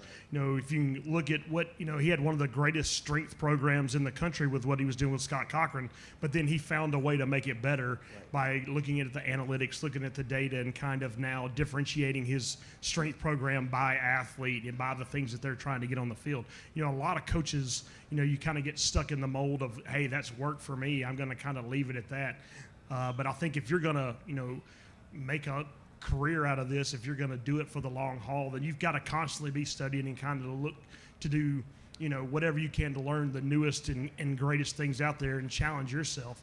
But in the end, I think the best coaches, it all boils down to relationships. I think the relationships that you build with the players and their relationships with each other are what separate the good teams from the great teams. If you see the teams maybe that year after year find a way to overachieve and do things that maybe people didn't expect them to do, those are the teams that have great team culture, that have great team chemistry, and in the end, those are the locker rooms that you would really want to be a part of. And that's what we focus on, really. Everybody kind of runs the same pass concepts. Everybody runs a similar defense, especially in our league. 90% of them look identical to each other. But in the end, it's about those relationships and how are we going to handle the bad times? Because bad stuff happens in this game. It's the closest thing to, real life as it exists, because you have to depend on others to be successful. And how we respond when that bad thing happens is going to determine how good or bad we are. That's a great answer, too. Chris, I'll ask you a question. And Drake, if you want to get in here, too, on this, this would be a kind of a player question. You guys play Indy close every year, well, for the most part, every year. Last year, Indy dominated the first half. When I say dominate, we were leading at halftime. That's dominating for us, okay? When we play you guys, it's like if we're leading, we're dominating. Second half, you came out, lined 9 people up on this line of scrimmage, ran the ball, dominated the whole second half. I don't think you threw a pass the second half. Made the adjustment in the locker room, pushed us back, and just did a phenomenal job to win the game, and kudos to you guys. You lost some defensive players, lost a few offensive line players. So that, I think, when I was looking at your schedule, there's some guys there that are now have moved on. Chris, as a quarterback now, you've got some new guys on the line, and you're kind of not necessarily in charge of them, but you got to work with them. How do you, coming into this year, you're senior, you're the leader, and you also got people looking at you. How do you manage all of that, and then also use these, because those are the guys that make they make you good, right? They protect you and make you good. Talk about that relationship with the O-line. How do you look this year on the offensive line? And then, Drake, I'm going to talk to you a little bit about maybe on the defense. Talk about that side of the ball, even though you do the other. Well, first I want to give a shout out to my guy from last year, Brendan Dickinson. He actually played in the game against Independence last year. I didn't play due to rest, but going into that second half, he played a big part in the leadership role in us, just going out there and, just giving it all we had. We kind of have a motto, Raptors don't lose in the rain. It was raining in that game and things like that. So, but yeah, Brendan Dickinson played quarterback in that game last year. He stepped up big time to help us get that win. But as far as the O-line, it starts up front. There's nothing we can do offensively without the offensive line. And we have a lot of guys. We have 3 guys who are returning, and we have two new guys who are stepping up this year. And they've been working really hard. It started, from winter workouts. Once we came back from Christmas break, we were on it, and they've been learning a lot. They kind of got their first action of, high school football, last week in our scrimmage. And so it's just about them learning, getting reps and things like that. And, I'm proud of all the success, that we had last year. But we understand that it's a new year, and our linemen, they understand that as well. We're ready to go. So like I said, it starts up front with the O-line. And, there's nothing we can do offensively without them. But as far as being a leader and things like that, I just try to do my best, to encourage them, make sure we're communicating and things like that. So Bryson Appleton, starting center, he's a very good leader for us, and he helps a lot. And we have a great offensive line coach as well, and Coach Higgins. So, I just try to do my part and do whatever I can to help the team. And, talking to the O-line, communicating with them, because it all starts with them. So, yeah. So we did lose a lot of players on the defense, but I'm really not too worried about it. They were replaced by some absolute studs, and they just come out of nowhere. They just pop up. So we've learned from our mistakes last year on a lot of the play calling, and I definitely think this year we might honestly have a better defense than we did last year. Even though we lost those studs, we still got all the play calling down. So just going to see how it. Chris, Tyler Palmateer with Main Street Preps. Your name has come up a lot tonight, even before you got to the podium. I think people are definitely remembering you and what you can do. But I'm just kind of curious, is there anything we've seen you throw the ball through the field goal posts? We know you can run. Is there anything you're better at this year? Well, understanding the playbook, being smart as far as my decision making and things like that. A lot of people see the glitz and the glamour and things like that, but I feel like this offseason I really, try to dial into the details and, find other ways, improve my game. So Just like I said, watching film with Coach Duncan, getting a better understanding of the offense, understanding where everyone needs to be on every single play, communicating with my teammates and things like that, and just taking on that leadership role again. This offseason has been big for me, and that's really what I've been improving on. And for Will, like the last 5 years, a lot of guys, I've been asking coaches questions about, head injuries and concussions and things like that. And what keeps coming up is the way tackling is being taught differently. It seems like that started like 5 years ago when that really started to come out. Are you getting any guys into your program now as freshmen that that already know that, or are you still teaching that from scratch? If that's something you're incorporating, I guess. Yeah, I mean, we believe that whether they know how to tackle or not when they get there, we got to start at square one, just to make sure that we cover our bases as far as making sure they're keeping their head out of tackling. I think it was the Seattle Seahawks were the ones that really kind of incorporated what we would call the rugby tackle, but a lot of people call it hawk tackling from those guys. But our youth program has been doing it for a long time. Our middle schools have been doing it. Most of our guys, that's the way they were brought up tackling at this point. You have a few guys who really relish trying to stick their face in there, and we try to, continue to coach them to shoot their head behind and all the things that everybody's doing now. But it's all about the longevity of our game. You know what I mean? I hope to have a lot more years left in my career. In order for us to continue to do this, we got to make it as safe as we possibly can. And in my opinion, that's the number one place that it starts with tackling. So you would say that guys are coming in now, and it's not like it was 5. You're getting guys that come in, they have an understanding and even experience. Yeah, they definitely have like a basis of knowledge, right? That they have been at least understand the terminology. When you put them in that first tackling drill of the year, generally they already kind of know what they're doing. Chris, a lot of people have been mentioning you as far as top players they played against last year. I've seen video of you throwing and hitting crossbars from I don't know how far out there. How far can we do it now? Are we at 75, 80? Or, how many yards are we away? Oh, man. Those videos are all fake, by the way, camera tricks. Yeah, it's all fake. No, I'm just playing, but I don't know, probably.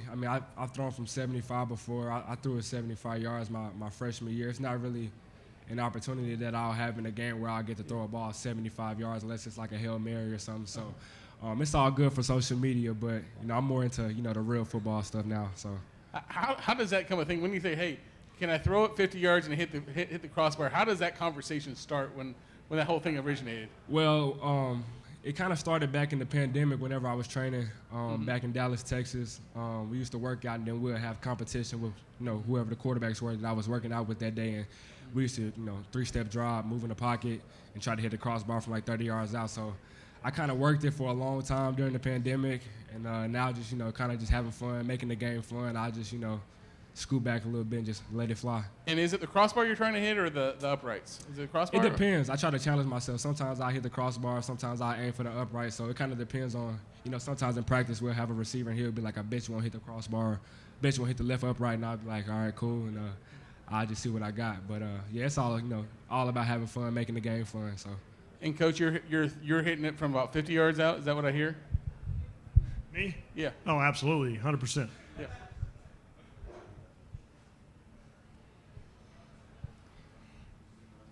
Charlie from the Williamson homepage.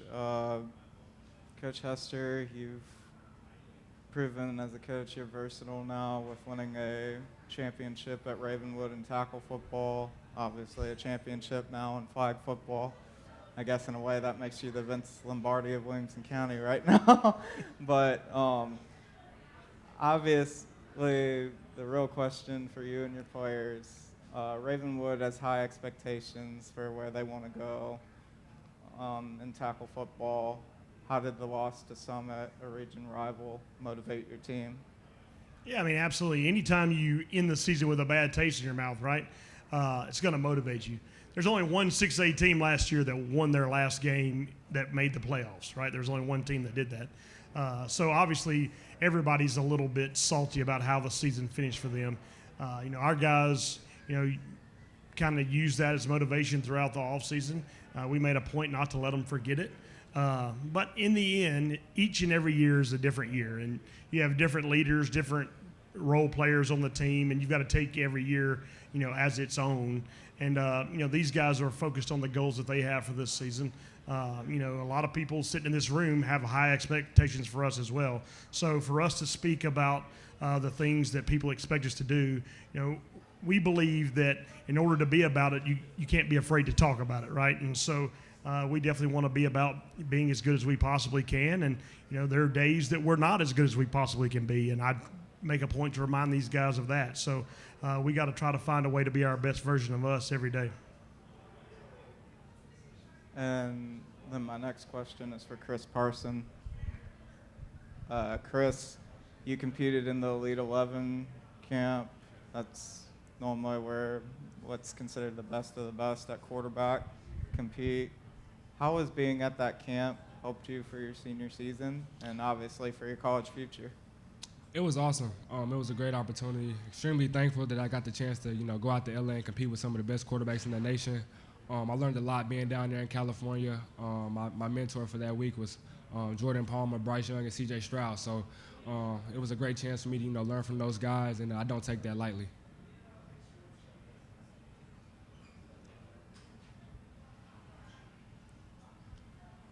Chris Brooks, 615 Preps. This is for Chris and Drake first.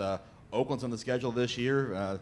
How excited are you guys to play them? And Coach, you can weigh in as well if you want. I'd say we're very excited and not too worried about it. I think we got it. Well, kind of like how, Coach Hester was talking about, every game on our schedule is a pretty big game for us. And so, of course, when you're playing a team like Oakland, kind of have no choice but to get excited. You live to playing games like that. So we're definitely looking forward to that. But, we want to take it one game at a time. So, our first game of the season is NBA. To me, that's the biggest game of our season because it's the next game that we have. So our main goal is, just take it week by week, play Ravenwood after football, and hopefully play in the state championship first week in December. You mentioned that NBA game. Last year was a rough start for you guys. You had a number of turnovers in that loss. What do you guys do to get ready to play them week one and have a better result? Well, we've grown a lot since then. And, that was my first game here at Ravenwood. It was a lot going on. We had a lot of hype going into the season. I feel like we kind of let that get in the way of the main goal and things like that. So this year, we have our head on straight. NBA is a great opponent. We know it's not going to be an easy route, as far as winning the game. So I'm looking forward to it. Like I said, it's first game of the season. Winning that game will be a great way to start off our, me and Drake's senior season. So I'm looking forward to the challenge. Will, I want to go back to Oakland for just a second. It's a one-off this year, but after reclassification and the new non-region schedule for the next couple of years, is that the kind of game you can see being on the schedule for the next 2 years? 100%, because it's going to be, we're not going to have a choice. You know what I mean? Red Bowlin's not going to call, I promise. So those are going to be the kind of games that we're going to have to play, and while run from them. In the end, as long as you find a way to get in the playoffs, you got a chance to win the championship, right? And so why not measure yourself against the best along the way? I think Drake meant that he's not worried about Oakland because they're not the next game, right? The NBA is the next game. He can worry about Oakland on September the 8th or 9th whenever we play them. So.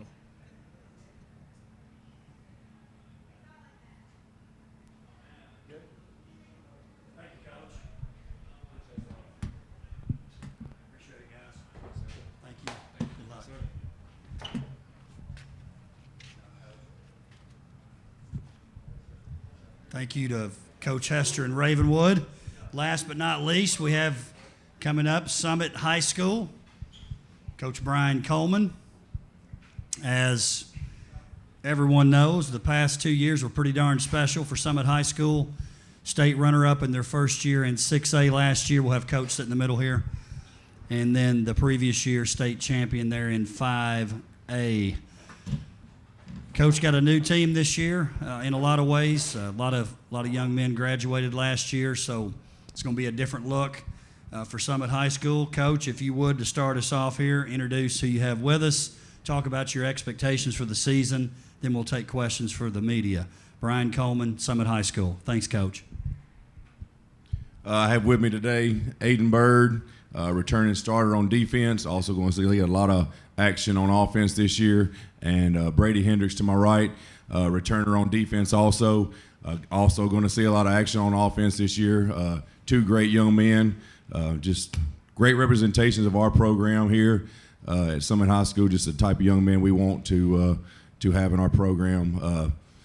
Like everybody said, everybody knows, it's going to be a new face, a lot of new faces that you all are going to see this year. We have one returner on offense. That's Austin Harvey, who played wide receiver last year, and this year he goes to quarterback.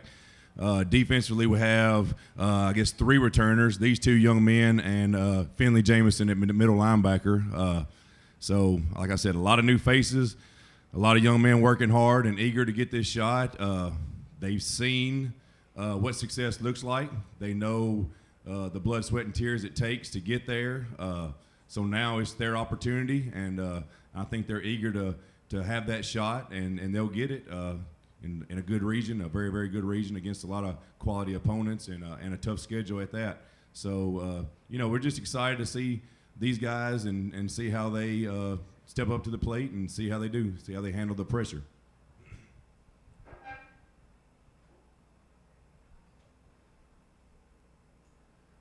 Any questions? Hey, Coach. Brad DeShiel with the Dash to Sports Network. Hey, buddy. I'm still looking for a cup, a mug. Yeah, You're trying to get one of Tate Matthews. Where's mine? I mean, really. Listen, man, congratulations on your season last year. Great game.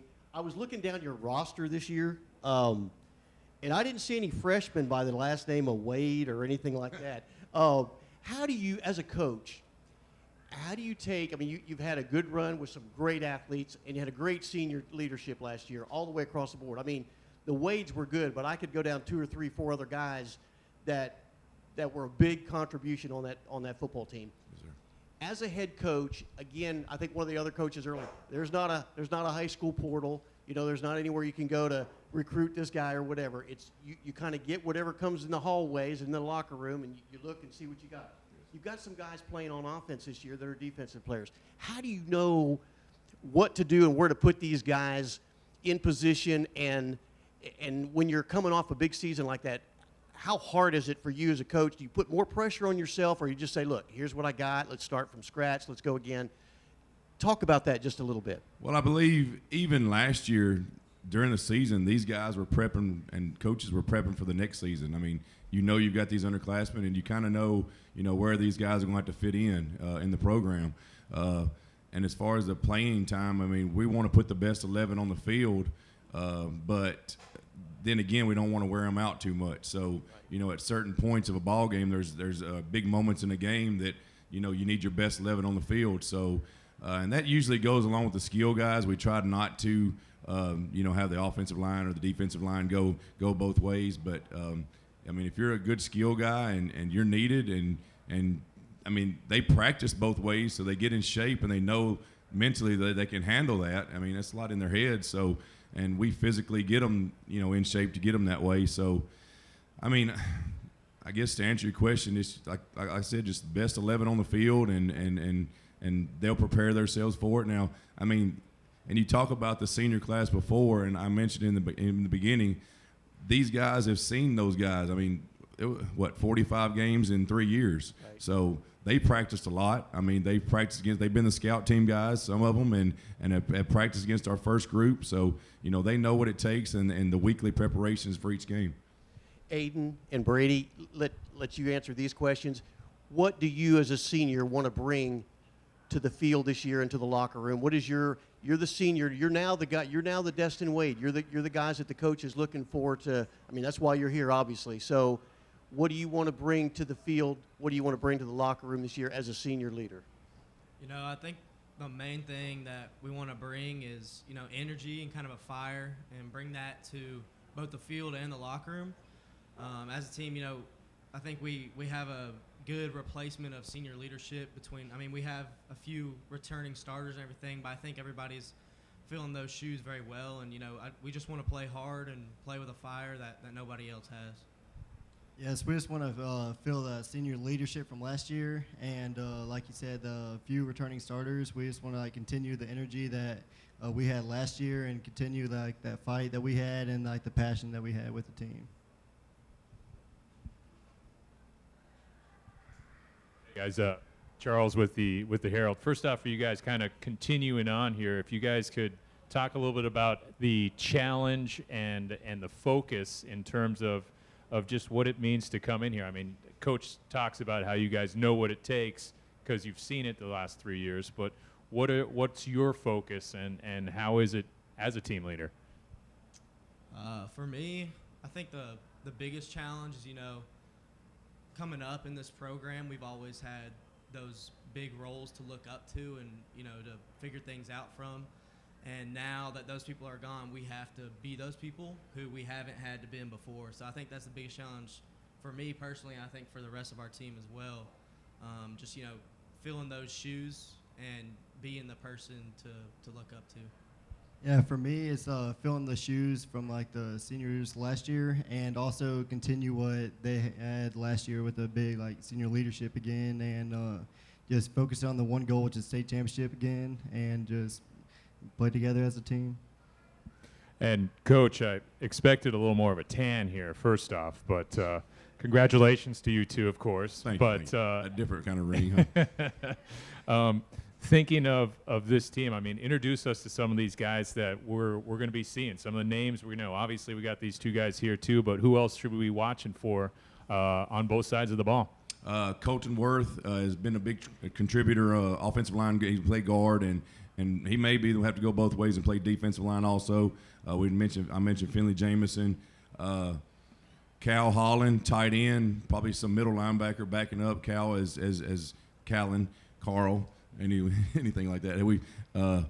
He's played really, really hard. Of course, Brady, Cooper Feltz, Cooper Hall, both at outside linebacker, huge shoes to fill at outside linebacker. Of course, Dominic Hollis came in a lot last year at running back. He was the kind of the speed of the running back position last year. A little short in stature, but he runs the ball very, very hard. Going to look to him a lot. Logan Frazier, also a newcomer back to us at Summit. He'll be a senior also at running back. Just a very powerful running back. So, who else? Let's see. Finley Jamison we talked about. I mean, just a bunch of new offensive linemen. We've got a couple sophomores that's going to contribute. So, I mean, we've got a lot of positions up in the air too now. So, even after last week. But we look for a few sophomores to step in there also. So, we'll see. We'll see. Hey, Brian, Tyler Palmateer with Main Street Preps. You had mentioned a little bit of this, but without the Wades were so much of your offense, and let's include Brady into that. When you went into the your coaching offices in between seasons, could you kind of take us into those meeting rooms? What it was like figuring out what this offense might look like? I know you said you were already kind of thinking about it a little bit ahead, but what was it really like when you sat down and started putting players in places and figuring out what this offense was going to look like? Well, we feel like as a coaching staff that this offense has morphed into something pretty neat. We started as a wing tee years ago, and we still have those wing tee concepts, but we also can spread it out also. And the offensive line pretty much stays the same as far as their the way they are schematically how that works. So we really like what we've made up, I guess you could say. So, and we feel like Austin Harvey can do those things. You know what I mean? It'll look a lot different to other people, but I mean, as far as the reads and stuff like that go, we're going to keep it the same. Defensively, the defensive scheme is going to stay the same. So we feel like, and we're always going to change our personnel now. In week 5, it may change a little bit. We may say, well, we're this team, and it's really early in the season. I mean, we went through spring. We've had one scrimmage, so it's really early to see the identity of these kids. What are they really, really good at? What's the offensive line good at? Are they good at jet blocking? Are they good at reaching? Are they good at pulling, kicking? What certain things are they good at? Down blocking? What can these guys do? What can the quarterback do? What can the wide receivers do? What's our wing back good at? How good is our tight end? Do we need a tight end? So there's just so many questions that we'll answer later on. But as far as the beginning of the year, pretty much the scheme is going to stay the same because, like I said, we feel like we've developed something pretty neat. Last thing for me, and it's completely different from that first one. And like the last 5-10 years, the people have really brought some things to football that they hope make it safer, whether it's guardian caps in practices or tackling the right way. That's been ongoing for almost, over 5 years, it seems like, at least. Have you noticed that the high school level of football has become safer, or does it have less of those type of injuries? Have you been able to notice any of that? I feel like it's become safer, and Coach Hester gave a great example. The Seahawks gave a video of the proper tackling, head-up tackling. I think that's one of the biggest things when you – and even these guys, every experienced team, every year we start off in spring and we'll just line up face-to-face and just teach how to tackle. Just walking through with no pads on, nothing, no helmets on, just to teach the proper technique. I think that's the biggest thing is the proper technique in tackling and blocking and things like that. You get into these earlier programs of kids that they just want to smash heads, and you cringe at the Twitter videos you see of some of these kids, and you're like, no, please just stop that. Don't ruin the game. It's a great game. Don't ruin it when two coaches or dads that just put them 10 yards apart just want them to hit each other. That's just not the way this sport's meant to be played. There's techniques. There's fine lines of stuff that needs to be done properly and correctly. So I feel like if you teach the technique correctly, that you'll be okay and they'll be safe, and strengthen these guys up, strengthen their shoulders and their neck and stuff like that also. That goes along with it. Now, as far as the guardian caps, I know I've seen a lot of high school teams start doing that, and I think we said a couple of NFL teams are doing it now. We don't do that, and it's just a personal type thing. It may be just kind of the old school in me, but I like to practice like we play. We like to go full pads with the knee pads and the pants a couple of days a week to get that feel. There's a lot of high school programs now that don't never go full pads. I don't like that. I want them to practice like they're going to play. I don't want to go on a Friday night and say, oh man, these pants feel weird. I want them to just play at a high energy, play at a level, or practice at a level that they're going to play in. And there's quite a lot. Every coach's clinic you go to, there's quite a lot of opinions on that. But as far as practice goes, now we butt up and we hit pretty hard, but we don't tackle to the ground. I think that's where the most of your injuries come, as far as knees and stuff like that, and maybe even concussions when your head hits the ground. So we don't tackle the ground. We butt up and make sure it was a good form tackle and just stop there. And I hope I answered that correctly. I got off on a tangent a little bit. Chris Brooks, 615 Preps coach. You describe yourself as that old school mentality, and that includes grass too. But now that you guys are going to be on turf this year, how much of an adjustment is it going to be for you and the kids? Well, the coaching staff is happy because Wednesday nights we get to go home after practice and not midnight. So they're excited about that. And we appreciate Coach Joins working hard and get everybody in Williamson County turf.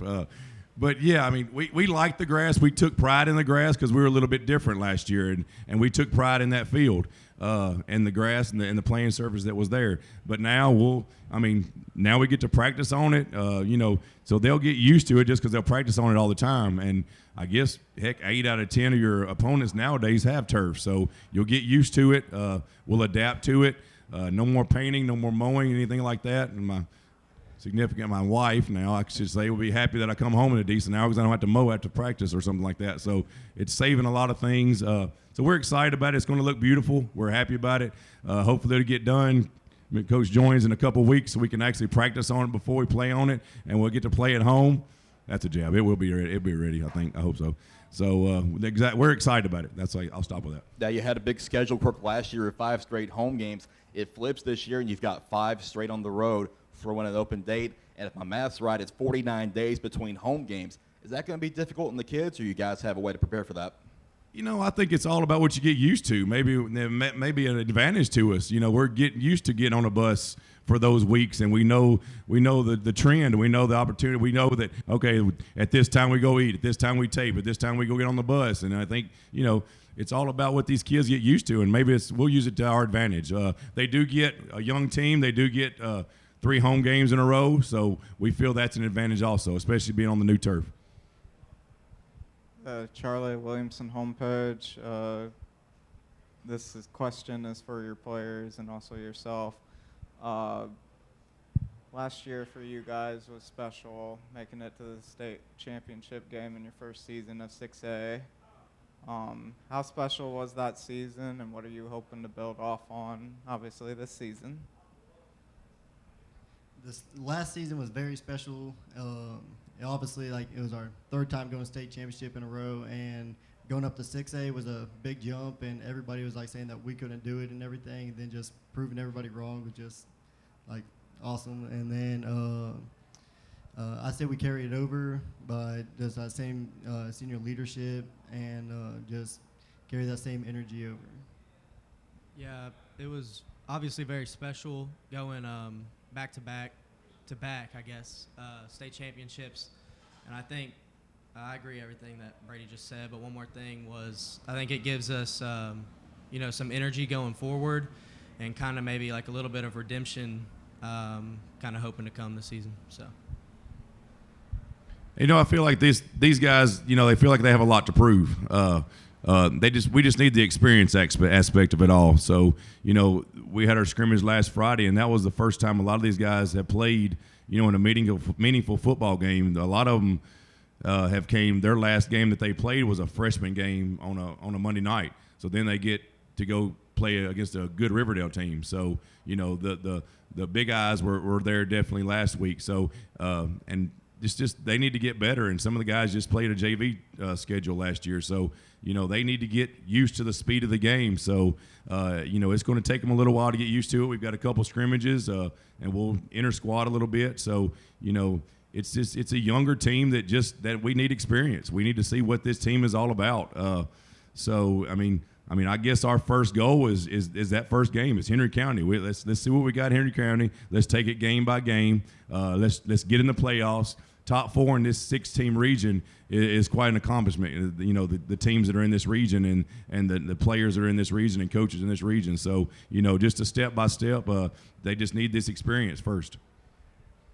And my next question, this is for any of you up there as well. Your team plays with a very old school mentality, not afraid to shy away from any opponent. How has that mentality helped you, and how has it been a disadvantage for you? Well, it's kind of like Coach Hester said, there's not a lot of teams calling and knocking down our door to play, especially us because we have a unique offense. We're one of the very few teams in the state of Tennessee that actually use a tight end. So a lot of people don't want to play that because they don't see it a lot. So for us, even getting film of what a defense is going to do against us, it takes a few series just to figure that out. If you'll notice, last year we were quite of a second quarter team because you come out of a game and you really didn't know what defensive scheme they were going to give you. So you had to – it might take a series or two just to figure out what they're doing against you because you really didn't have film on it. So it's not like a bunch of opponents are knocking down our door to play us. So, to get a good schedule is awesome. I mean, it makes these guys excited. I mean, they're excited about playing Henry County. They're excited about playing Beach, Blackman, teams like that, Shelbyville. So it's quite a tough schedule, but, I mean, the community's happy. Everybody puts fans in the stands. Cheerleaders are happy. AD's happy, and principals are happy. So it just gets a little fire in your blood and makes you want to compete for sure.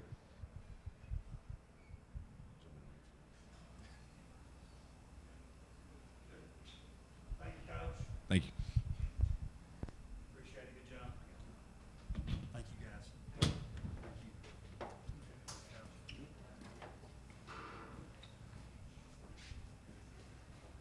Come on up, Tate.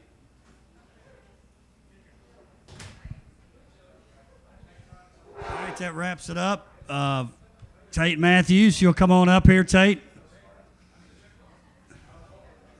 Tate's shaking hands, kissing babies, doing all those things. Tate, it's a wrap. As you said, August 1st kind of got us started. Football Media Day 2022 in the books. Mojo's, tacos. Mojo's is a keeper, for sure. Hey, and then for the media members out there, appreciate all you guys being here. Appreciate Outside the Lines for being here. And listen, if we do this for basketball, we're picturing rolling those doors up, be a little cooler in here. But I think it was a pretty good hit. Tacos were great, right? What'd you go with? I went with the chili cheeseburger tacos. You? Fried chicken and chili cheeseburger. It was good. Mix it up a little bit. Lettuce wrap. Hey, and listen, we got to thank again Walker Chevrolet, Brock Daly. Want to thank him for making this happen. He was on board early on in this process, and we couldn't have Media Day, the Wilcos, these events that we have without Brock Daly, that's for sure, and Walker Chevrolet. Nope. He's been there since the beginning. He's the man, the godfather, so to speak, and he's a good partner, good friend. My favorite part, I know you do too, I love listening. We talk to the coaches all the time. These guys do too. We know what they're like, right, and their personalities. I love seeing the young men here at this thing. They never cease to amaze me the way they're able to come up here and speak and, do a good job with it. I don't know that I would have been able to do that at 16, 17. It's kind of funny because we never be quiet now, but back then I wouldn't have done it.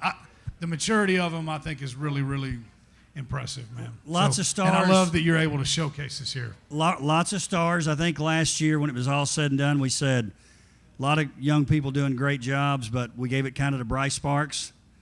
We thought was maybe the star. He was the man. I'm going to tell you, it might have been Chris Parson tonight.